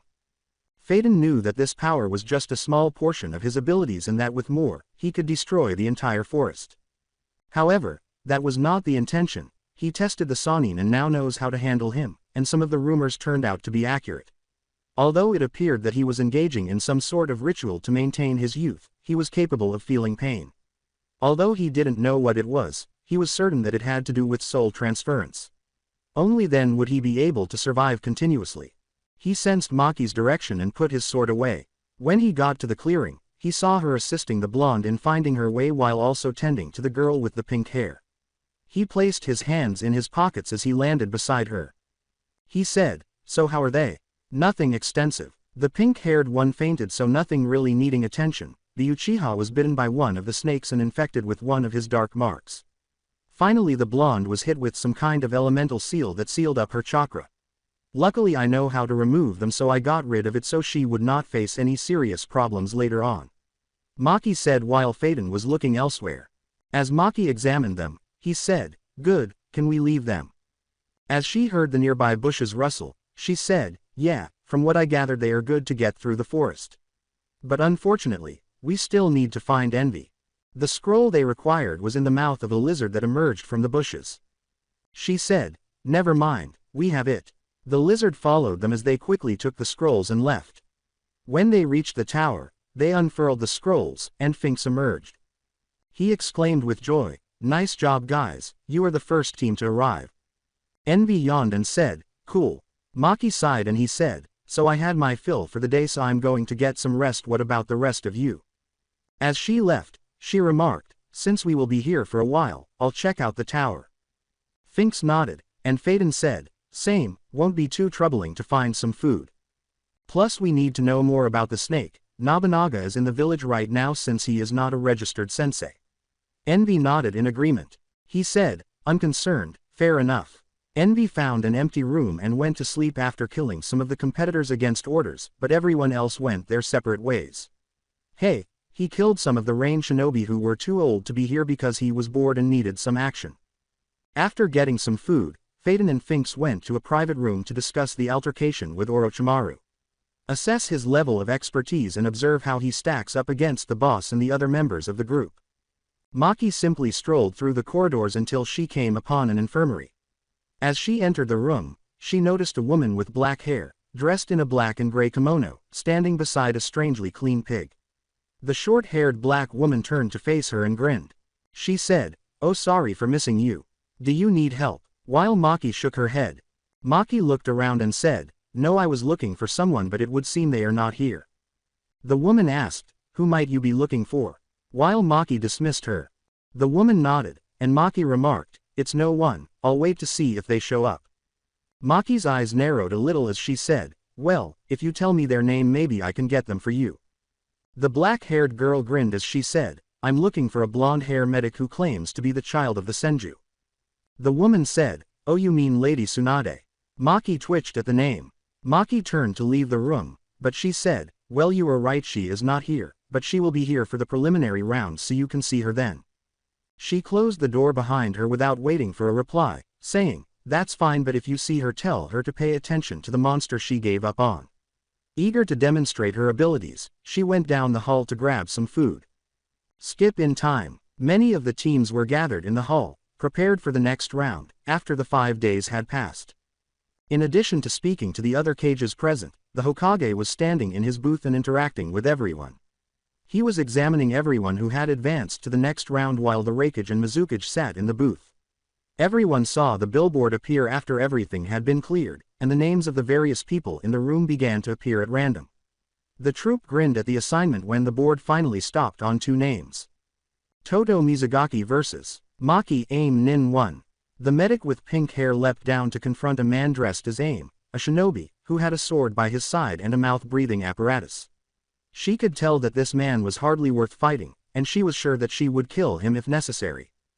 Tsunade was staring down in disbelief in the attending booth. It was her.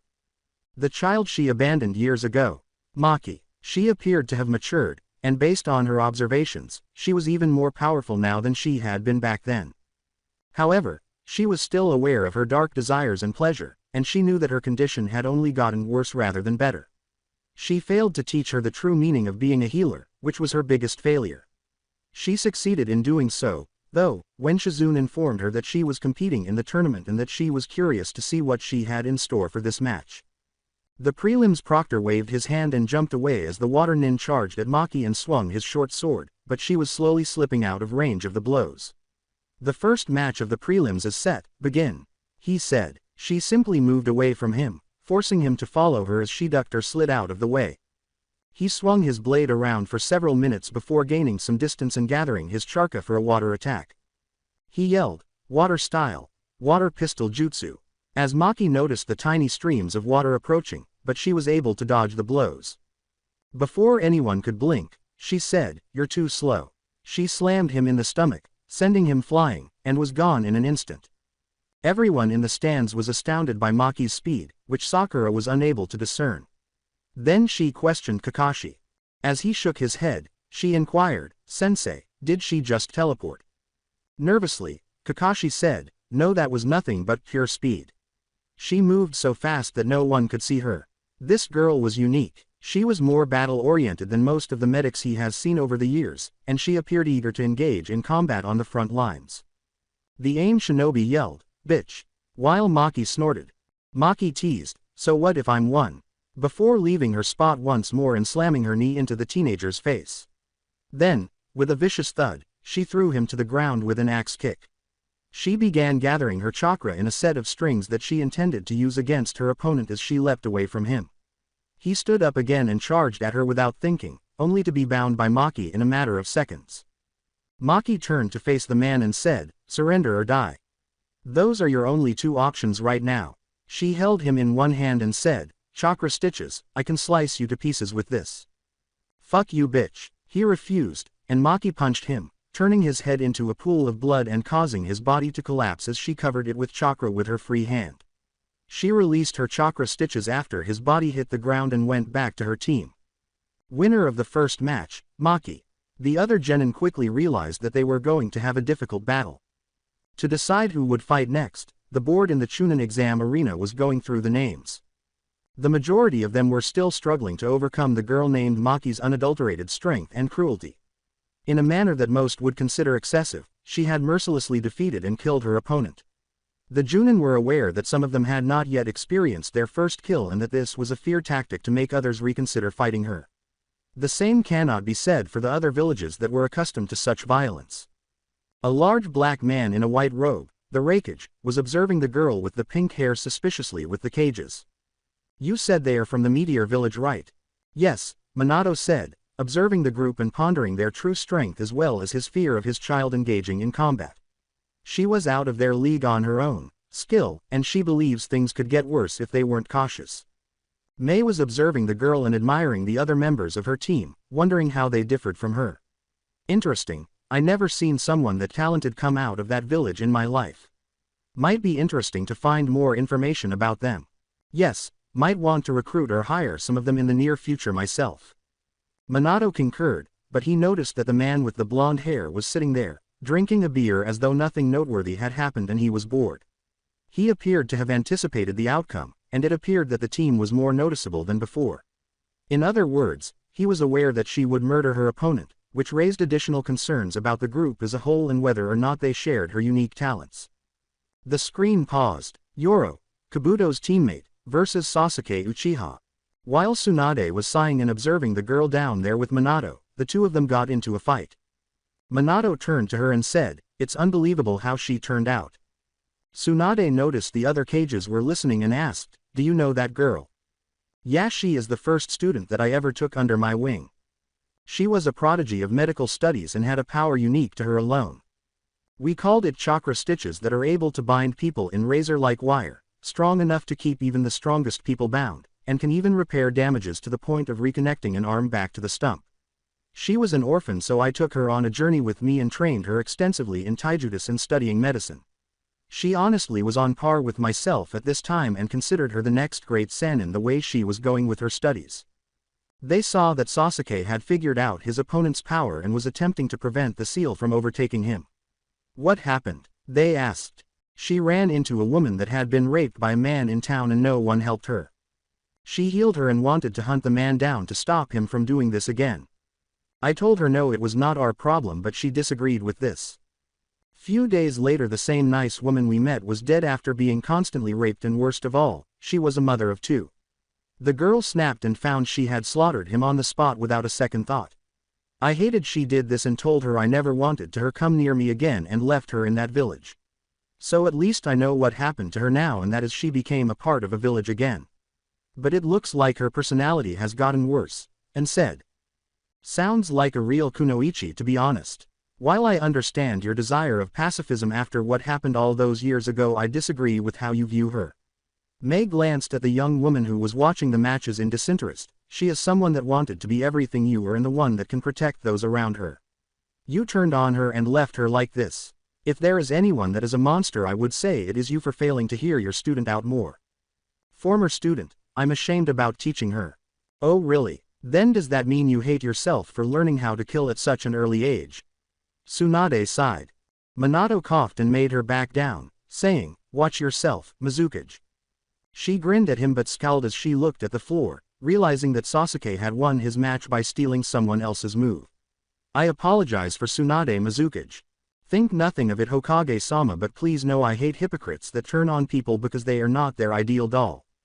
Indeed, while I wish my brother would quit rapping all the time, I respect that as the way he wants to handle his life and how he wants to keep himself in positive spirits. I do not fault him for anything and see him as someone that was out to make his own path in this world. Following Kakashi's removal of Sasuke to deal with his seal, the board was once more randomized. Envy and the other Rain Shinobi were hit by it. Envy grinned at the prospect of fighting someone who would be easy to prey while simultaneously planning how to murder him. Don't reveal your ace in the hole, got it? With a vicious smile on his face, he leapt over the railing and landed on the ground, saying, yeah, I got it, now excuse me, I have someone to kill. With his sword by his side, the shinobi uttered. Envy snarled in annoyance, surrender now, girl. The whole room was appalled when he said, I'm a guy, you son of a bitch. Some of them had some rather lewd ideas about him if he was a boy. No way. Then why are you dressed up like that?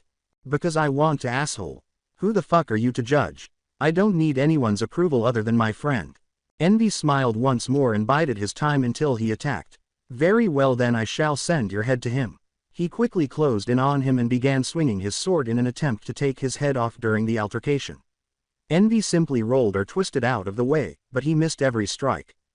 Man, can you be any slower? Want me to give you a handicap? Shut up, fool. The shinobi yelled. That is what the neighbors said when I was banging your girl. He then proceeded to make some hand signals while his sword sparked lightning. Oh, now we are playing for real. Come on then, let's go a few rounds. Die. The other Junin from the Leaf were observing the fight at the time and noticed something. He is not trying. What do you mean, Asuma-sensei? I mean, that kid is not even trying to fight him for real. It is like he really is giving him a serious handicap in this fight. Again, Shikamaru added, wait, how can you tell, sensei? Troublesome, he is not attacking him, only dodging his strikes. He is trying to either wear him out or show him even with all of his power and skill he can't win against him. Kurenai was glaring at the teenager, saying, I see, so he is sadistic. If she was right, they should be tired of this kid. The fact that this man was simply going about his business while utterly bored should also be taken into account. Then, what or who could force him to engage in serious combat? No, I believe there is more to it than that. As she watched the fight, she noticed that he was simply avoiding the blows and grinning every time. Then something clicked. He's trying to break him into throwing all of his offense out already. That way he can finally show him his own offense without having to worry about any hidden ace that he might hide. Asuma sighed and took a drag from his cigarette. These people, Anko was right, they might be far stronger than normal genin or even chunin. I'm not sure, but it is a terrifying thought, to be honest. Yeah, Kurenai glanced at her students, concerned that they might have engaged the final member of the opposing team. She considered ordering them to forfeit, but decided against it until she knew who they were up against. With his arms hanging by his sides and a sly smile on his face, Envy gained some ground back in the match. You going to try anything else? He made some hand signals and said, fine. You want to die that badly here then? A lightning dragon with a body covered in lighting, demonstrating his immense power, emerged from his mouth. Lightning Dragon Maximum is the lightning style. Before striking Envy with a massive explosion that shook the entire arena, all of the lightning surrounding his body gathered into the dragon and flew toward him. Although his teammates knew he was still alive, the group believed he was dead. He was going to demonstrate his other unique talent, which was the reason he was subjected to experiments as a child. A partially burned Envy emerged from the smoke, his skin slowly mending itself with a red aura as he healed more quickly. Even the cages were taken aback and unsure of how to react to the situation. Envy erupted in a fit of laughter. Like it, this is the reason I'm different from everyone in this world. I can heal from any damage on my body with the greatest ease. In fact, it is the reason Meteor Village experimented on me. Experimented on you? I thought those were just rumors. Nope, they did it to a lot of people.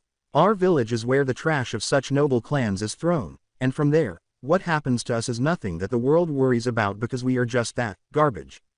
My teammates, sensei, hell, our cage were like that, and we hate the world for looking down on us. He exclaimed as his skin completely healed. Well, I guess I'll end this. Today you get to see something unique, so pay attention. You see, most people think a henge is an illusion, so let's see you break this illusion then. His body moved around before transforming into a giant serpent and speeding at the teenager.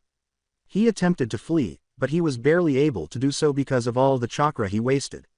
He attempted, but was unable to break the illusion as it encircled his body. The room was stunned, and Kurenai attempted to quietly do the same. Wait, you mean this thing is fucking real? However, the deception was failing, and eventually she realized he was correct. That's right, fool, my ability is to shift my body to suit my means. So I'm going to kill you now, not because you deserve it, just because I want to. After releasing him, the snake transformed into a massive creature with a dark, ravenous expression on his face. A bloody smear was left on the ground after it grabbed him and smashed him into it. As a result, Envy reverted to his typical behavior and whistled back to his team. Winner Envy. The other contestants were taken aback and became terrified, wondering what their teammate could do if those two could accomplish it. The next round of matches quickly followed the board's randomization. Canonical Tenten vs. Tamari. Sakura Haruno vs. Ino Yamanaka Canon. Kin vs. Shikamaru Canon. Teammate 2. Konkuro vs. Kabuto Canon. Zaku vs. Shino Canon. In comparison to Maki and Envy's performances, the matches that took place were mediocre at best. They witnessed either one-sided fights or, in the case of the Ino and Sakura match, a pathetic performance that was unworthy of discussion or viewing. Minato was ashamed that it had occurred and wondered what the other cages, who had also watched the match, were thinking. Mei was furious because he detested these women above all else. The ones who imagined themselves as shinobi, getting someone's love, or being rescued by a white knight. She was ashamed of their academy-level skill and questioned whether they had ever made it past the initial stage of obtaining their first actual kill. If not, their senseis had to, since they were abhorrent insults to their teachings. Well, he ignored the altercation. Since he knew his team would demonstrate what a true kunoichi looked like and some of the other women in the arena, he honestly didn't bother with it. Yes, he didn't give a damn. After randomizing, the board emerged. Rain Shinobi. Phaeton vs. Kitu 3. With a bored expression on his face and his gaze fixed on the final Rain Shinobi, Phaeton descended to the ground floor. Despite his anxiety, he was prepared to battle him. Match begins. The man opened his umbrella and began shooting spikes at him. After the shots were fired, he also attempted to stab him with it. Phaeton avoided the spears, then blocked the umbrella with his own concealed blade. Before he let out a sigh, his sword reflected his attack back into the air. Please surrender, otherwise I will kill you. Phaeton gazed at the man for a minute before he materialized behind him. Please, you might have defeated my teammates, but you won't beat me, boy. Phaeton exclaimed. The force of the cut caused his head to pop off. Shocked by how quick he was in comparison to the others, Phaeton walked back to his teammates and left the arena, saying, "Never talk down to me." In order to do something other than wait, he sat against the wall and waited for the matches to end. Hell, he was so rusty from the previous few years that he wanted to start training seriously again. The subsequent games were as follows. Kurama vs. Choji. In this match, Choji fell into the delusion of an all-you-can-eat buffet and was either unable to flee or, more likely, wanted to flee. She gave him a chop to the neck there, knocking him unconscious and leaving him in this delusion. Kiba vs. Mito. This match was unique from the others at this stage because it featured the sister of their bosses and the Hokage's daughter. Everyone was curious to see how she would perform in this competition. When Kiba made a perverted remark about her becoming his girl in the future, she showed herself to be just as strong against perverts. She waited for Kiba to bring the aces he had in his sleeve after swiftly using her power to level the grounds. She decided to try out a move her older brother had used when he was a shinobi after witnessing him use the Tunnel Fang move. She waited for him to stop spinning while making two fists. When he did, she put her two fists to his chest and materialized in front of him with startling speed for a Chunin contender. Finks, Phaeton, Maki, and Envy were shocked to recall this same move. Although the boss hadn't used it in a while, they had all witnessed and experienced its power. Kiba was knocked out when she suddenly unleashed a powerful burst of power into his chest, sending him thudding into the wall. She turned away from him and went back to her brother and his teammates, who congratulated her on mastering their brother's special move. Radial Strike, One Piece, Lucci. My brother made this move and showed it to my brother and me over the years in training. I just mastered it, so be honored, Perv, you were worthy of that honor. Although it wasn't as strong as their leader's ability to blow a hole in someone's stomach, the child's move was still impressive and shocked the other members of the troupe. The day his son invented the strike and used it on Guy, who declared it to be one of the strongest moves he had ever seen and pleaded with Naruto to teach him, shocked Minato the most. He did so with a warning that, because of the risks involved and the training required to master the move, he could not teach it to anyone else without his consent. Guy was the only person who could execute some of Naruto's moves since he left, and he promised Minato that he wouldn't teach them or use them unless his siblings asked. Naruto only ever deviated from the instructions once. Minato grinned. Tsunade scowled at this remark as she considered the eldest child who had taken off. Like their brother, no doubt. Gazing at the other cages, "What do you mean, brother Minato? It's not common knowledge, but me and Kushina had a third child who was the older brother of my other children." "Interesting, where is he then?" "Missing. We have been looking for him everywhere, and due to the peace treaty we are signing, I'm hoping that I can have your assistance in finding him sometime in the near future." "Of course." "Sure, but the move that was used, are you saying he created it?" "Yes, my son has a ton of moves he created and taught the basics to his siblings, and the moves he taught to our strongest taijutsu user Guy, who was forbidden to teach them to others without Naruto's permission, or just his siblings." "Interesting, would love to meet him sometime in the near future." Guy overheard Lee asking him in the stands if he was familiar with Mito's arena move. "Yes, my youthful student, I know the move and know how to recreate it from the original thanks to Naruto teaching me all of his specialized moves." "Then sensei can." "I'm sorry Lee, but unless Naruto-san allowed me to, I can't teach you. It was the only real rule I was given." "I see, Guy-sensei, I understand. But does that mean his siblings are exceptions to this rule?" "Indeed, my student. They can ask me, since they were the only people in the world he was willing to teach other than myself how to use his moves." The discussion soon came to an end, and the next game started. Neji Hyuga vs. Hinata Hyuga. This final string bout was, to put it mildly, brutal. The Junin informed him that the fight was over even though Hinata was barely standing. However, Neji only became enraged and charged her, intending to kill her with his subsequent blows. The Junin from the Meteor Village easily blocked his strike before he could make contact.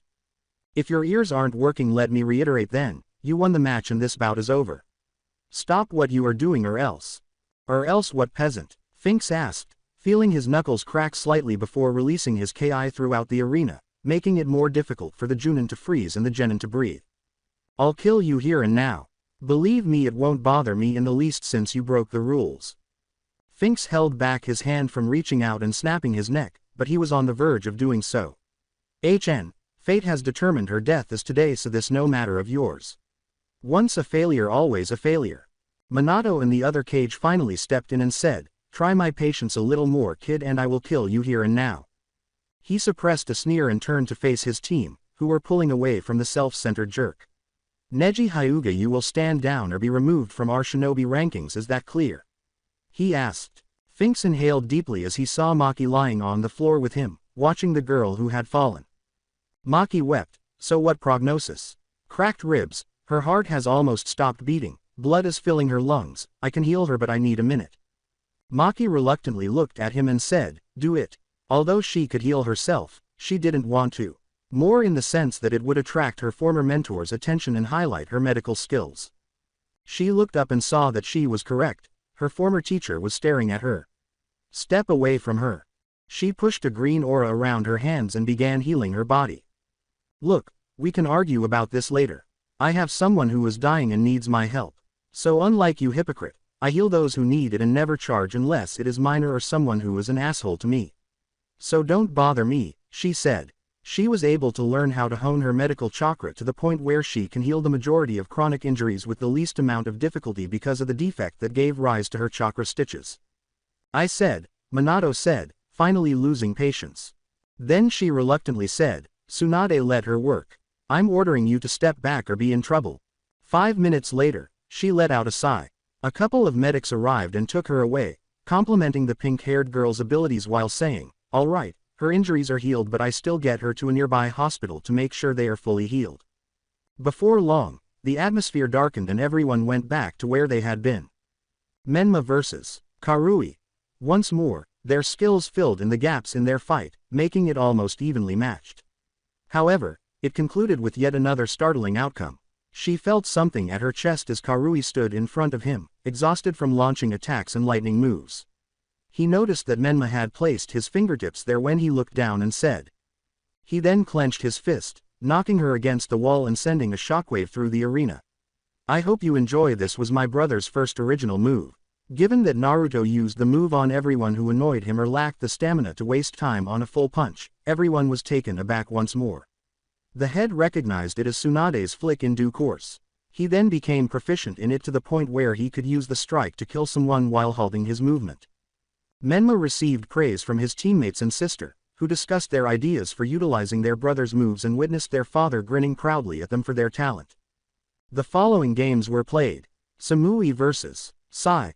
This match was close for everyone involved, but in the end, Sai conceded defeat, saying that even though he could have made a few more moves, it was better to concede when there was no way to continue because of the harm he had already sustained. Instead of hurrying to his death, he consented to give up and fight another day. While Sai's teammates supported his decision and stated that he had field promotions that could aid him in the future, Samui was congratulated as the winner. Yugito vs. Dosu. It was a straightforward match for everyone in attendance. Yugito used fire jutsu to turn Dosu into ashes.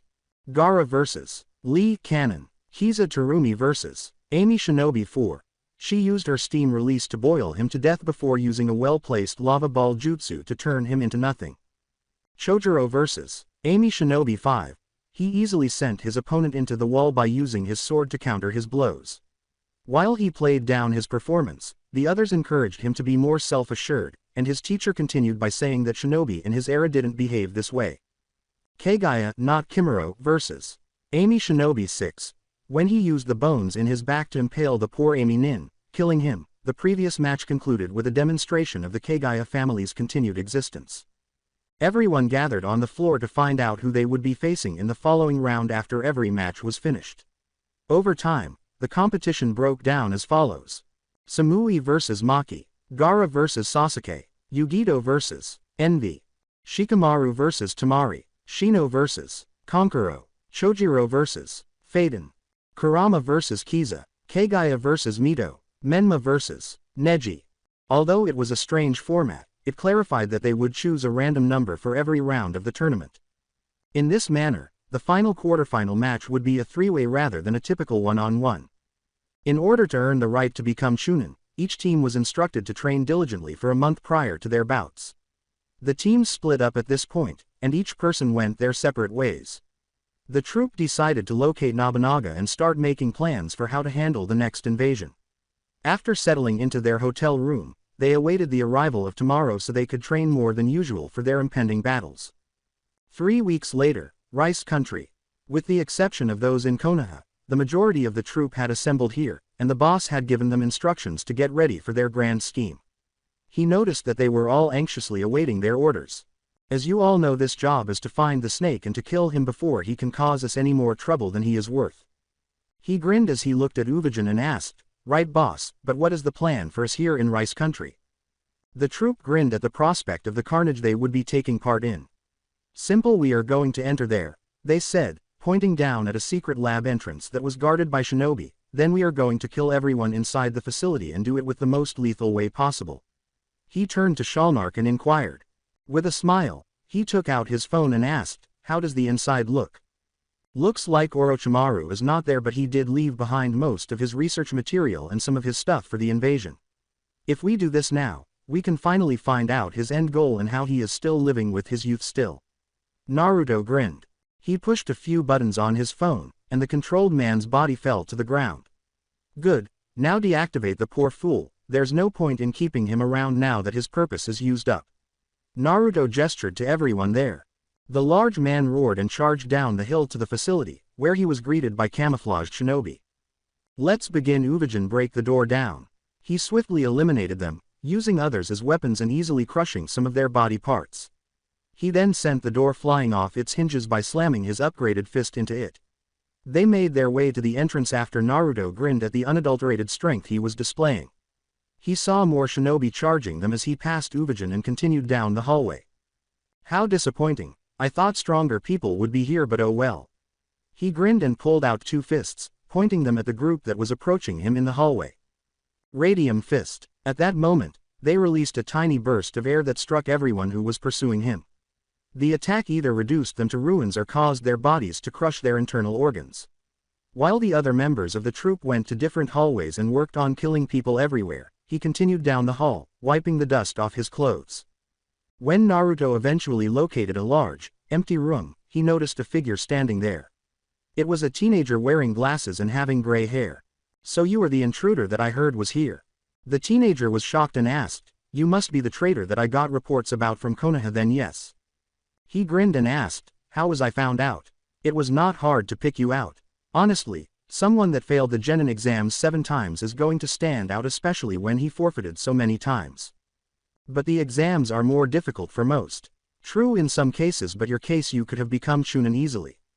Another problem that you left behind is you freely talked about how many times you failed. You could have easily lied and say 3 or 4 times and it would have made more sense in this case. From there, you forgot to suppress your chakra at some points or hide your intelligence. This can raise suspicion for someone that has flunked so many times. Finally, the biggest mistake you made is that you had forfeited in the chance of the preliminary rounds. This was something that no one would have done even with injuries." "What do you mean?" Kabuto was perspiring, wondering if this guy had figured him out or if someone else had. Anyone that desperately wants to be promoted, trust me that is a lot of them, would still hide their exhaustion before moving on to the next round. You could have fought half-ass and then lose your match before forfeiting due to your injuries catching up to you. Your problem also was that you healed many of your injuries, leaving you more exhausted than before. The teenager, who was perspiring, needed to kill this man before he could leak it because he hadn't considered those scenarios. Naruto grinned and said, "Sorry for your knowledge, I will have to kill you now." As if someone was weak as you or your leader could do that. Kabuto lunged at him with his chakra scalpels, but Naruto easily dodged each blow. He attempted more accurate blows and stabs at Naruto, but he easily avoided or blocked them. After that, he was able to dodge his full-on barrage of blows, which made Naruto sigh. Naruto then thrust his hand into Kabuto's chest, causing him to break off and begin healing him. "You're weaker than I hoped." "Maybe so, but with my healing ability I can handle anything you dish out, fool." Naruto gestured for Kabuto to continue fighting, and Kabuto complied, saying, "You say that, but I highly doubt it." After dodging more blows, Naruto quickly threw his fist at his stomach before striking him so quickly that it was a blur. Kabuto was consequently sent backwards once more.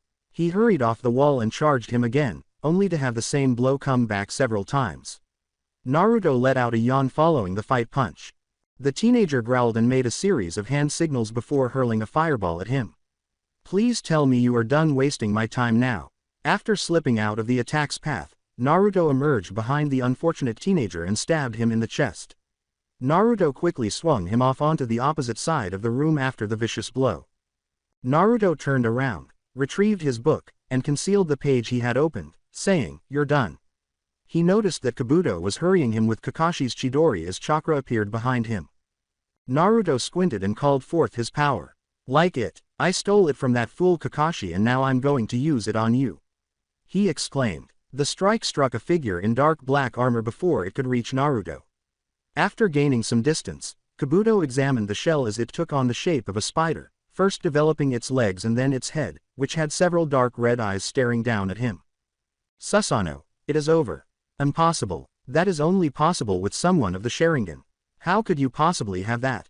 Naruto grinned. He showed him his eyes and said, "Simple," revealing that he had an EMS. The monstrous spider opened its mouth and spewed black flames, covering Kabuto, who was burning from the injuries to his body. "I took these eyes from a greedy Uchiha. Now then, let's finish, shall we?" the spider said. This caused Naruto to experience pain throughout his body, which worsened as he healed.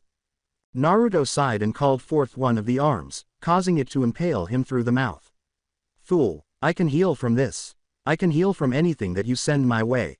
I'm the one that is going to become immortal without relying on my master's methods," he exclaimed. The arm then proceeded to pierce every organ in his body. As a result, Naruto threw him across the room with a bored sigh. He turned from the now dead body to the ash and said, "Weakling, don't bother me again." Before continuing down the hallway, he closed his book, causing the flames in his spider body to vanish.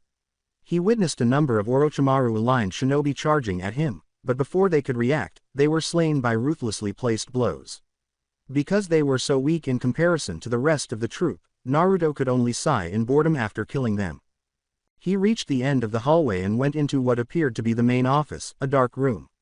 While searching the room, he came across papers that Orochimaru had written. One was discussing how his soul could exchange so that he could live a longer life. So he is nothing more than a parasite now, how funny. He turned to another document and read about his dual objectives. First, he intended to invade Konoha in order to kill Minato and the other cages, hoping to weaken their countries to the point where he could seize control of them. Second, they intended to concentrate more on resurrection jutsu or the use of the dead to battle the living in the impure world.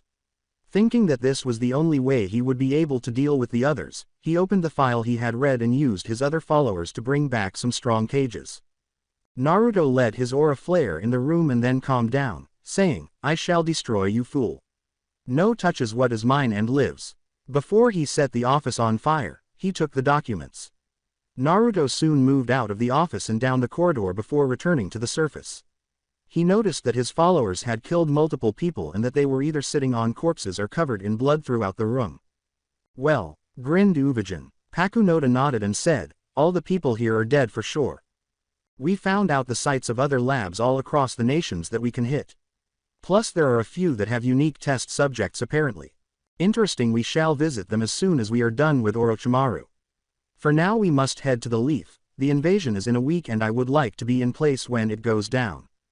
"Yeah, that is something I wondered a while, boss. How are we going to sneak in and stay hidden for that long?" Naruto grinned. "Simple, you are all going to be doing different jobs. Uvajin, you and 4 others are going to be on the outside waiting for the forces before acting. From there, kill anyone loyal to the sound and sand that gets in your way. Next I will have Pakunoda, Nobunaga, and Ban there with me to make sure that no one tries anything while in the cage booth as the Meteor Village cage." "But how, boss? You'll be recognized in a heartbeat." Naruto grinned and gave an explanation. After a week, Konoha. Many delegates were excited to see the blood rain from the impending fights as they entered the village. If it weren't for Minato's desire to wait for the meteor leader who had written that he would be present, the cages were assembled in the booth and eager to begin the competition. It was nearly an hour before a snarled. The others were also arguing for it when they heard a voice, "If that fool is not here yet, I saw we start without him." Well, nice to know the rumors of a hothead being Raikage are true. A man with pale skin, black hair arranged neatly, and black eyes stood there, observing with both interest and boredom. Minato was astounded by how young they appeared, but she could sense the power emanating from this man. The man grinned and asked, "Who the hell are you?" "I'm Chrono Lucifer and I'm the meteor cage. Shall we begin this tournament?" All eyes were on Chrono and his guards when he sat down in the booth. Mostly because of how young the man appeared in relation to others. In fact, Minato was taken aback by the man's age. When he became the village's Hokage, he appeared somewhat younger than he actually was. Minato also observed that his group was an intriguing mix of individuals. One was a very attractive woman, the other appeared to be a samurai based on his attire and demeanor, and the final individual matched the description he received of the man Sasuke had stabbed. If so, there was some truth to the rumors that the troop was based in Meteor Village. He was told by Jiraiya that this was the closest he had come to identifying the locations of their operations, and if that were the case, this presented a new issue. Particularly since, in theory, the nation had no population of any kind, they were free to do as they pleased. Since the area is regarded as neutral territory, the Daimyo would not want to create a scene there because doing so would be interpreted as a conspiracy against the other countries. Chrono grinned at the Raikage and said, "Well, it's about time you showed up, brat. Apologizes, I had a bit of a distraction back at home that required my attention. More so, I had some would-be assassins aiming for my life." The others were startled. Mei was intrigued by the teen in question because he seemed to exude an aura. "Who were they?" she asked. "One that seemed to inspire loyalty and respect in others, including her fellow cages." When word spread that the leader of Meteor was going to leave for this exam, he had someone come after him. He grinned and said, "Not sure, though I guess it does not matter to me, their employer is most likely dead at this junction. They did this to give their master an intriguing subject to question for his own ends, not to murder him. Furthermore, Danzo had made an unsuccessful attempt to claim him as his own. After this incident, Naruto and his supporters killed them and threatened to use their bodies as blackmail if Danzo dared to follow them." Chrono grinned at Minato and said, "I see, well, I'm happy that you were able to attend." Looking down at the stadium floor, Chrollo said, much appreciated Hokage-sama. Quite the assortment of fighters we have for this exam. No. I'm surprised that all 3 of mine made it to this round. Chrollo shook his head at the cage, saying, no faith in your shinobi. Naruto recalled his first time, when he was a genin. No, I have absolute faith they would proceed, but no idea how they would dominate so effortlessly. Makes me wonder the seriousness of the other villages when it comes to fighting. Tell me, are your shinobi down there blooded? He asked, recalling his first time. They all seem to be making things easier than they should have, and the times seem to be changing. Furthermore, it appeared that the leaf wished to conceal the reality of what it means to be a shinobi there. RyugaXD proudly puffed out his chest, saying, of course I wouldn't send those brats into this exam if that was not the case. Even though he only had 2 in this round, he was still pleased with the team's progress. Mei narrowed her eyes at the Hokage and Kage, who both replied, if I didn't have my niece and her team understand what it means to see blood on their hands and continue on this path knowing what they must do sometimes, I wouldn't allow them to compete. The group's eyes narrowed slightly as they said, my children are capable of killing when the time comes for it, so nothing to fear for me. Rumors had circulated in their villages that the Kage had called Gaara a monster. They would therefore investigate his claim that Gaara was his child. Well, I know my own children are blooded, but I can't speak for the other students. The class was startled by this admission. I would never allow my children to become shinobi if they do not know the truth about the path they plan to follow. The group listened with interest as the crowd cheered about everyone in the arena except for a certain Uchiha who was with Kakashi at the time. Indeed reminds me of a man that I fought a few years back. He spared my life claiming that he would not kill me as I did not hold any real malice to him. In fact, that man reminds me a lot of you, Hokage-sama. Chrollo grinned and asked, what was this man's name? The words, Naruto, I think it was, made Minato tremble and his anbu go rigid. Where? He asked, shaking his head. He had to play this carefully because he knew his father was intelligent from living with him. If he wasn't careful about the clues he gives, his father would discover his trick. He had to be evasive while providing enough details to avoid suspicion. I met him about 5 years ago, I think it was. He and I met and clashed. He was in my village, so I was curious why he was found murdering some men in the street while in front of a woman. While normally I would not involve myself in such matters, this proved to be for the best given I could sense his strength. Before I knew it we fought toe to toe, but he managed to land a critical blow with 2 fists in front of him and send me flying back with great force. Naturally, I thought he would kill me on the spot, laughed him, but instead spared me and explained the reason he did what he did to those men. What was it? The RyugaXD was intrigued to learn that his rival's eldest child, whom he had not yet discovered, was so strong that even this young man acknowledged his prowess. While Mei was considering meeting this teen herself and snatching herself a powerful husband for the future, this caught his attention. He protected those women from the men as they were planning on raping her. Sadly, the woman in question was a victim of a prostitution ring that was running in that district. So with my blessing I allowed him to destroy the ring, and honestly I was surprised with how efficient he was. Not only killing the official members brutally, he also brought evidence of their tortious actions against those innocent women. So I was able to arrest who was left. Interesting, that sounds like him.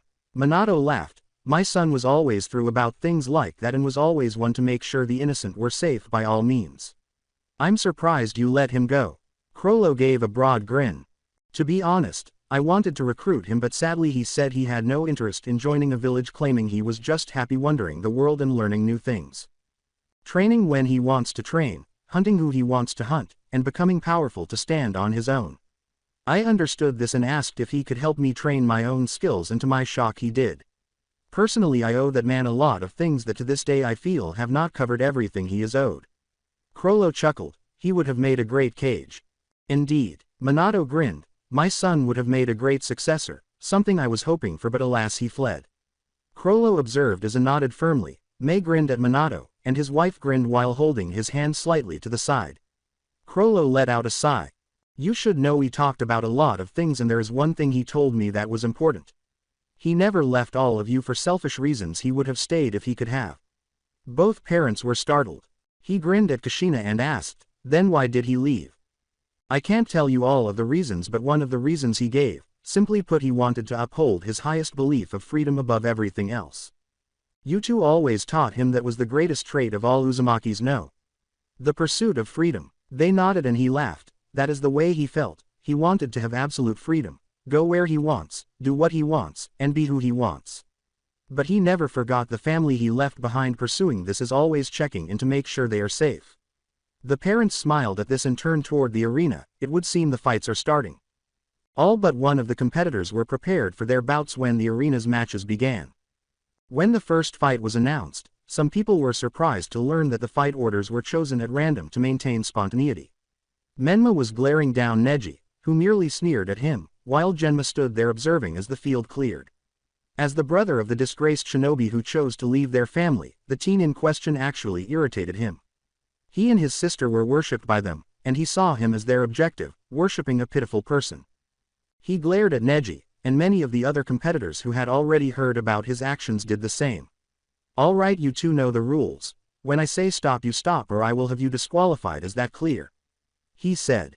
Crystal. Menma and Neji stepped back, and he looked at the Hyuga and what he intended to do to the idiot. Yes, sir. The teenager reacted angrily to this, so he smirked and said, you should surrender. Nothing you do now will change your fate. You're nothing but a loser, and losers will remain this way. As Neji countered, the audience noticed both teenagers tense. At least I'm not a two-faced bitch that cries when he doesn't get his way or tries to murder his own flesh and blood. Menma felt the Kyuubi leaking now and quickly suppressed it, knowing that his actions would demonstrate his true strength and the strength of his family. What about it? You're the brother of a disgraced shinobi who was too cowardly to stay in a village that he was not worthy of. Funny. Then tell me, if my brother was such a disgrace, why was it that the Hyuga clan lost all the time to him and my father?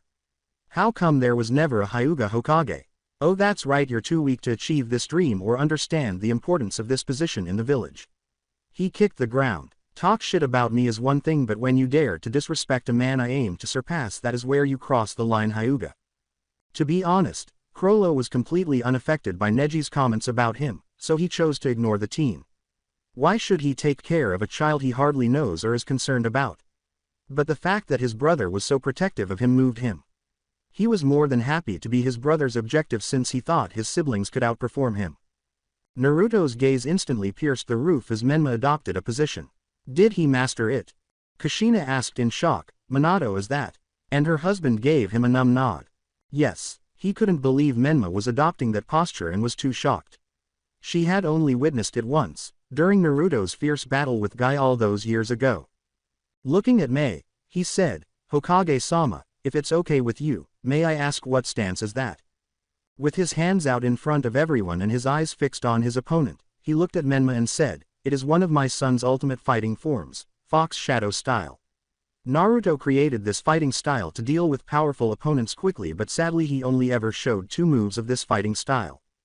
I grunted at the idea of developing a style with just 2 moves that could be used as a whole, saying, only 2 doesn't sound that impressive.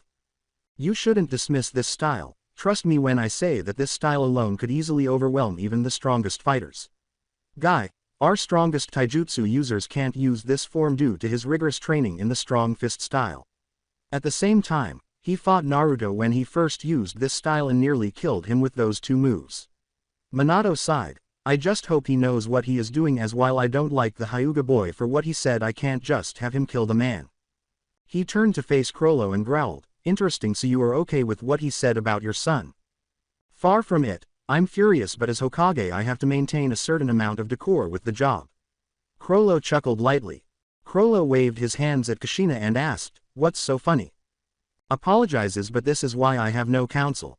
They believe they are required, but in all honesty I find them more of a pest.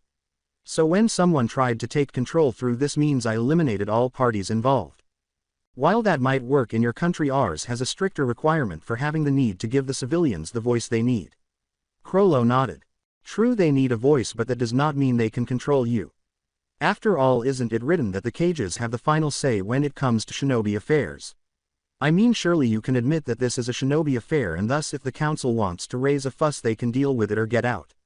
Chrollo grinned, but alas, I'm impressed that your son is using the same style that even Ban here struggled against when he fought alongside me against Naruto. The man grinned. Yeah, thing hurts like hell when fighting that way. He turned to face Pakunoda and grinned ominously. What are the exact moves that hurt so much that even you can feel it, Ban? You'll see, as it is something that done with enough force and practice you can stop someone's heart in an instant, killing them in a single move. Guy and his pupil were the only Junin in the arena who were startled by the stance. Yash, to see it again, it is most intriguing. He grinned as he looked at Lee and asked, Guy-sensei, what is this stance exactly? He grinned, proud to see Menma adopt this form. This is Naruto's answer to the strong fist style and other styles that have complicated movements. A style that centers on two moves and with them can become unstoppable when fighting those with larger structures. The fact that Naruto's styles are still in use today further demonstrates how his influence is enduring in the following generation. Really, Guy-sensei? He asked, nodding while rolling up his sleeve to reveal a dark bruise on his shoulder. That is the remains of when I last fought Naruto years ago with this same style. It almost killed me back then, and now I believe he could kill me without trouble thanks to his years of perfecting it. Junin and the other genin eagerly awaited the return of one of the fabled styles. By this time, Menma's arms were outstretched, his hands by his sides, and his face was expressionless. The words, "Come then, let this fox show his true strength." Another figure with dark blue eyes, blonde hair, and facial whiskers was visible to all. His eyes widened as he activated his Byakugan, saying, very well, prepare to fall to fate, loser." "How is this possible?" he asked. Menma grinned. The Junin lifted his arm and brought it down as Neji growled, "Trade secret from my worthless brother, asshole." Neji yelled, "Begin," as he lunged towards Menma, who swiftly sidestepped the blow and touched his head with his finger. "Nice try, that was too slow. Damn you." Neji whirled around on his heels and then a blue chakra ball formed. Heavenly rotation. Hiyashi was taken aback by his nephew's acquisition of a move that most Hyuga never learn or that members of the branch family are never able to witness. "Neji, you outperformed the majority of branch members and even challenged some of the top specialists in the main branch. Sadly, I might be more than willing to pardon you for your transgressions if you hadn't allowed your rage to consume you." Hiyashi was aware that he was a clan leader, the head of the main branch, a father, a husband, and an uncle, but he had failed in the majority of other areas of his life. More significantly, he had not raised his daughters to be the kind of kids their mother would have wanted them to be. Because Hinata was more compassionate than her sister, he failed to offer her an alternative career path and permitted the elders and other clan members to harass her because of her beliefs. Hanabi treated Hinata like dirt because he was beginning to behave more like the other nobles in their clan. Neji, well, he never told him the truth about why his father passed away and why he decided to leave rather than let him go. Since his brother was a kind man and someone he personally cared about, he would have elevated him to the position of group leader if he had the ability. But for the remainder of their lives, damn customs kept them apart. But he hoped that this altercation would be the catalyst for Neji to change his haughty demeanor. When Neji was about to strike Menma in the chest, which would have disrupted his chakra, Menma vanished once more. But at this precise moment, he emerged from behind him and delivered a forceful blow to the back of his head. Neji would then turn and attempt to hit him again, but Menma continued to dodge, vanish in midair, and then reappear on the other side of him. The group was shocked to see how lopsided this fight was getting back in the cage's booth. "What the hell are you saying? This is the fighting style? He is able to move as if he was using your signature jutsu." Minato grinned at Mei's perplexity and Ai's startled look. "Yes, this is the style that Naruto made over the years and passed on to his siblings. Quite honestly, I did not know that Menma was to the point that he could do most of the moves that his brother did at his age." Crollo grinned and said, "How interesting. His brother was doing incredibly well with the Fox Shadow style, and he knew that was the best for him because he was more focused on speed than his sister. He hoped she would use the other style he left for her in the battle." "Indeed," Mei said, turning to face Minato and Kushina. "Is this one of those moves that he created? The one that allowed him to disappear in a moment's notice?" Mei nodded, comprehending why he would not go into further detail about the move in front of them. "Yes, but that is all I can reveal. Confidential information and all that." Menma was getting bored again in the arena. This fight was getting embarrassing because he had prepared too much for it. "I hope you're watching me right now, Ni-san. I'm going to show you something you did not do." "Neji," the boy scowled at him, "I'm going to end this fight now." He then ran toward him, but in a matter of seconds, he vanished into thin air, leaving everyone perplexed. Fearing the worst, Neji bided his time until he felt his presence once more. He grinned when it showed up to his right. "Got you." He threw his fist in that direction, only to hit air instead. "Got who?" Menma asked, grinning and holding his hand to his chest from behind. You should know that my brother created only 2 moves with this set, but I created a 3rd move expanding on one of the moves. I like to call it flashing blink. You see, I know someone was going to figure out where I was going to be at some point after seeing the move a few times, so to fix this problem I found a way to hide my presence, thus allowing me to appear behind them or at another direction from them rather than being in the first place that I picked. He placed his hand on his chest and Neji grumbled. You fucking bastard, you're nothing more than a coward like your spineless brother. He put his hand on his chest and said, let's finish this. Suddenly, it twisted, causing him to spit up blood all over the floor and drop to his knees. Menma was about to leave when he turned to face him and raised his chin to reveal his dark red eyes with slits in them. Enjoy the eternal torment with that, Neji, and know this is the same style that coward used. The man feared the look and coughed up more blood before collapsing from the agony. You ever disgrace or talk ill of my brother again, I will fucking end you, got it? He said. Menma returned to the booth while Genma yelled, call it protector. Shosha. Winner Menma Uzumaki Namikaze. The crowd erupted as Neji was returned to the medical room by the medics. Hiyashi went to speak with his nephew in the hopes of putting him on a better path after leaving his daughter in the care of her sister. Hinata hoped that Neji would at last become more aware of his surroundings and begin to treat people more humanely. Hanabi was shocked that an unidentified style had defeated her strong cousin. This went against what the Hyuga elders had told her for years, that their style was the best in the whole village. Minato grinned. With tears in her eyes, Kushina said, it would seem that he truly carries his brother's will with him. They both do. Kushina recalled the moment when her 3 kids were together, grinning and laughing. After taking them out for the day, Naruto would bring them back exhausted from their workouts and training. When Minato got home, she would cuddle them, make sure they cleaned up before dinner, and simply unwind with them. She would even discuss various artistic subjects with his son, making notes to ensure that the other ninjas told the child to leave him alone. Impressed A.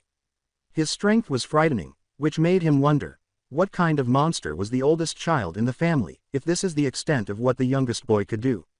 The thought of another Namikaze running around the world carelessly and doing what he wanted made him shudder. Indeed, he intended to ensure that none of his shinobi were foolish enough to challenge him. What Mei was more impressed with was the child's strength and talent. At the mention of teams, she could see her niece licking her lips and eyeing her. This made her smile because she didn't rule out the possibility that her niece could finally find a boyfriend in him. Conversely, Chrollo was grinning at Menma with pride. Using what he had at the time, he not only perfected the fox shadow style but also made it better. He could appreciate that he improved upon the original set, even though he could see one serious flaw in this new move. You really are an Uzumaki, Menma, which is impressive. As the tests go on before the invasion, I hope to see more from you. Ban grinned. Got to admit that was impressive. The last move had hit him, and it hurt like hell. Even though he recovered from it, the move still made an impression, albeit a weaker one than the boss's, which was acceptable considering his age. He would eventually become proficient enough to detach limbs from the body and even cause the heart to burst inside the chest with the slightest touch. As he watched the tournament unfold, Nobunaga scratched his chest and said, indeed that kid is going to be a force in the future. He was relieved that he was no longer traveling the same path as most people when it came to the sword's path on days like these. The exam quickly moved on from the previous fight after everyone nodded in agreement with Pakunoda's statement, yes, but let's hope he has more tools, otherwise now everyone knows what to expect in the near future. Sadly, Sasuke was not present when Gaara teleported to the center of the arena and asked, will Sasuke Uchiha and Gaara no Subaku please come down? Both the audience and the cages, who were waiting for the boy to answer the call but were unsuccessful, were irritated by this. A quickly pounded his fist against his chair. Disqualify the brat, he doesn't have the guts to show up on time, then he does not belong in this tournament. I agree, Mei said with a sigh.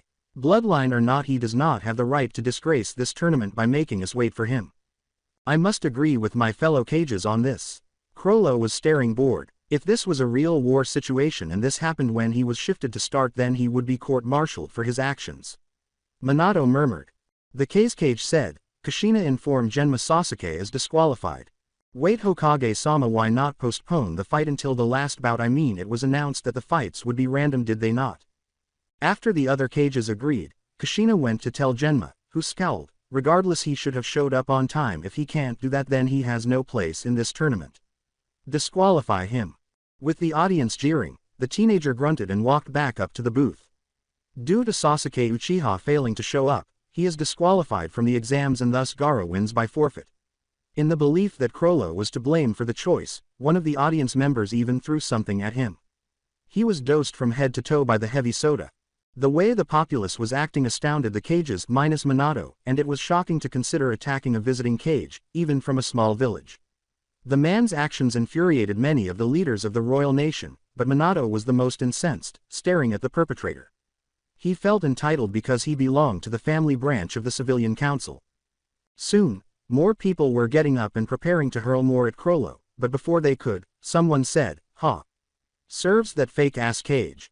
Bang! The man was speaking when Pakunoda suddenly fired a chakra bullet into his skull while aiming some sort of weapon at him. He collapsed as a result, and the audience fell silent.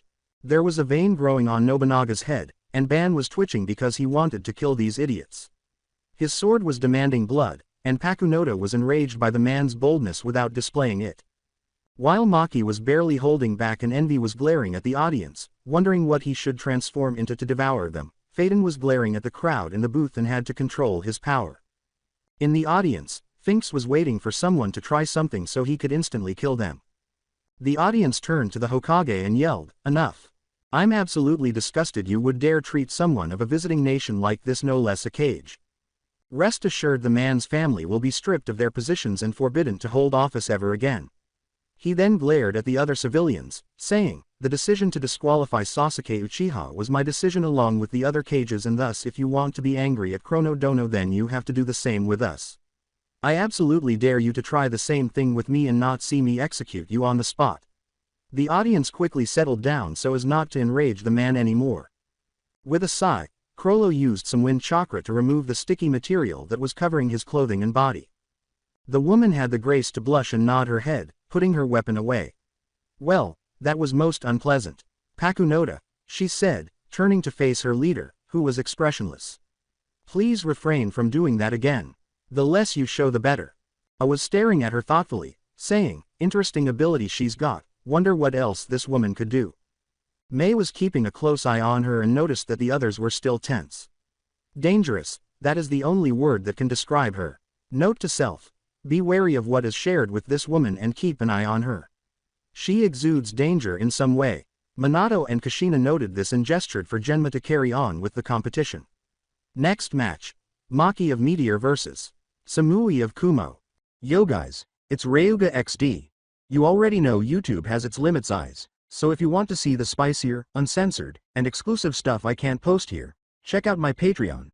That's where I drop all my 18+ lemon content, early uploads, and more. Links in the description. Come join the fun.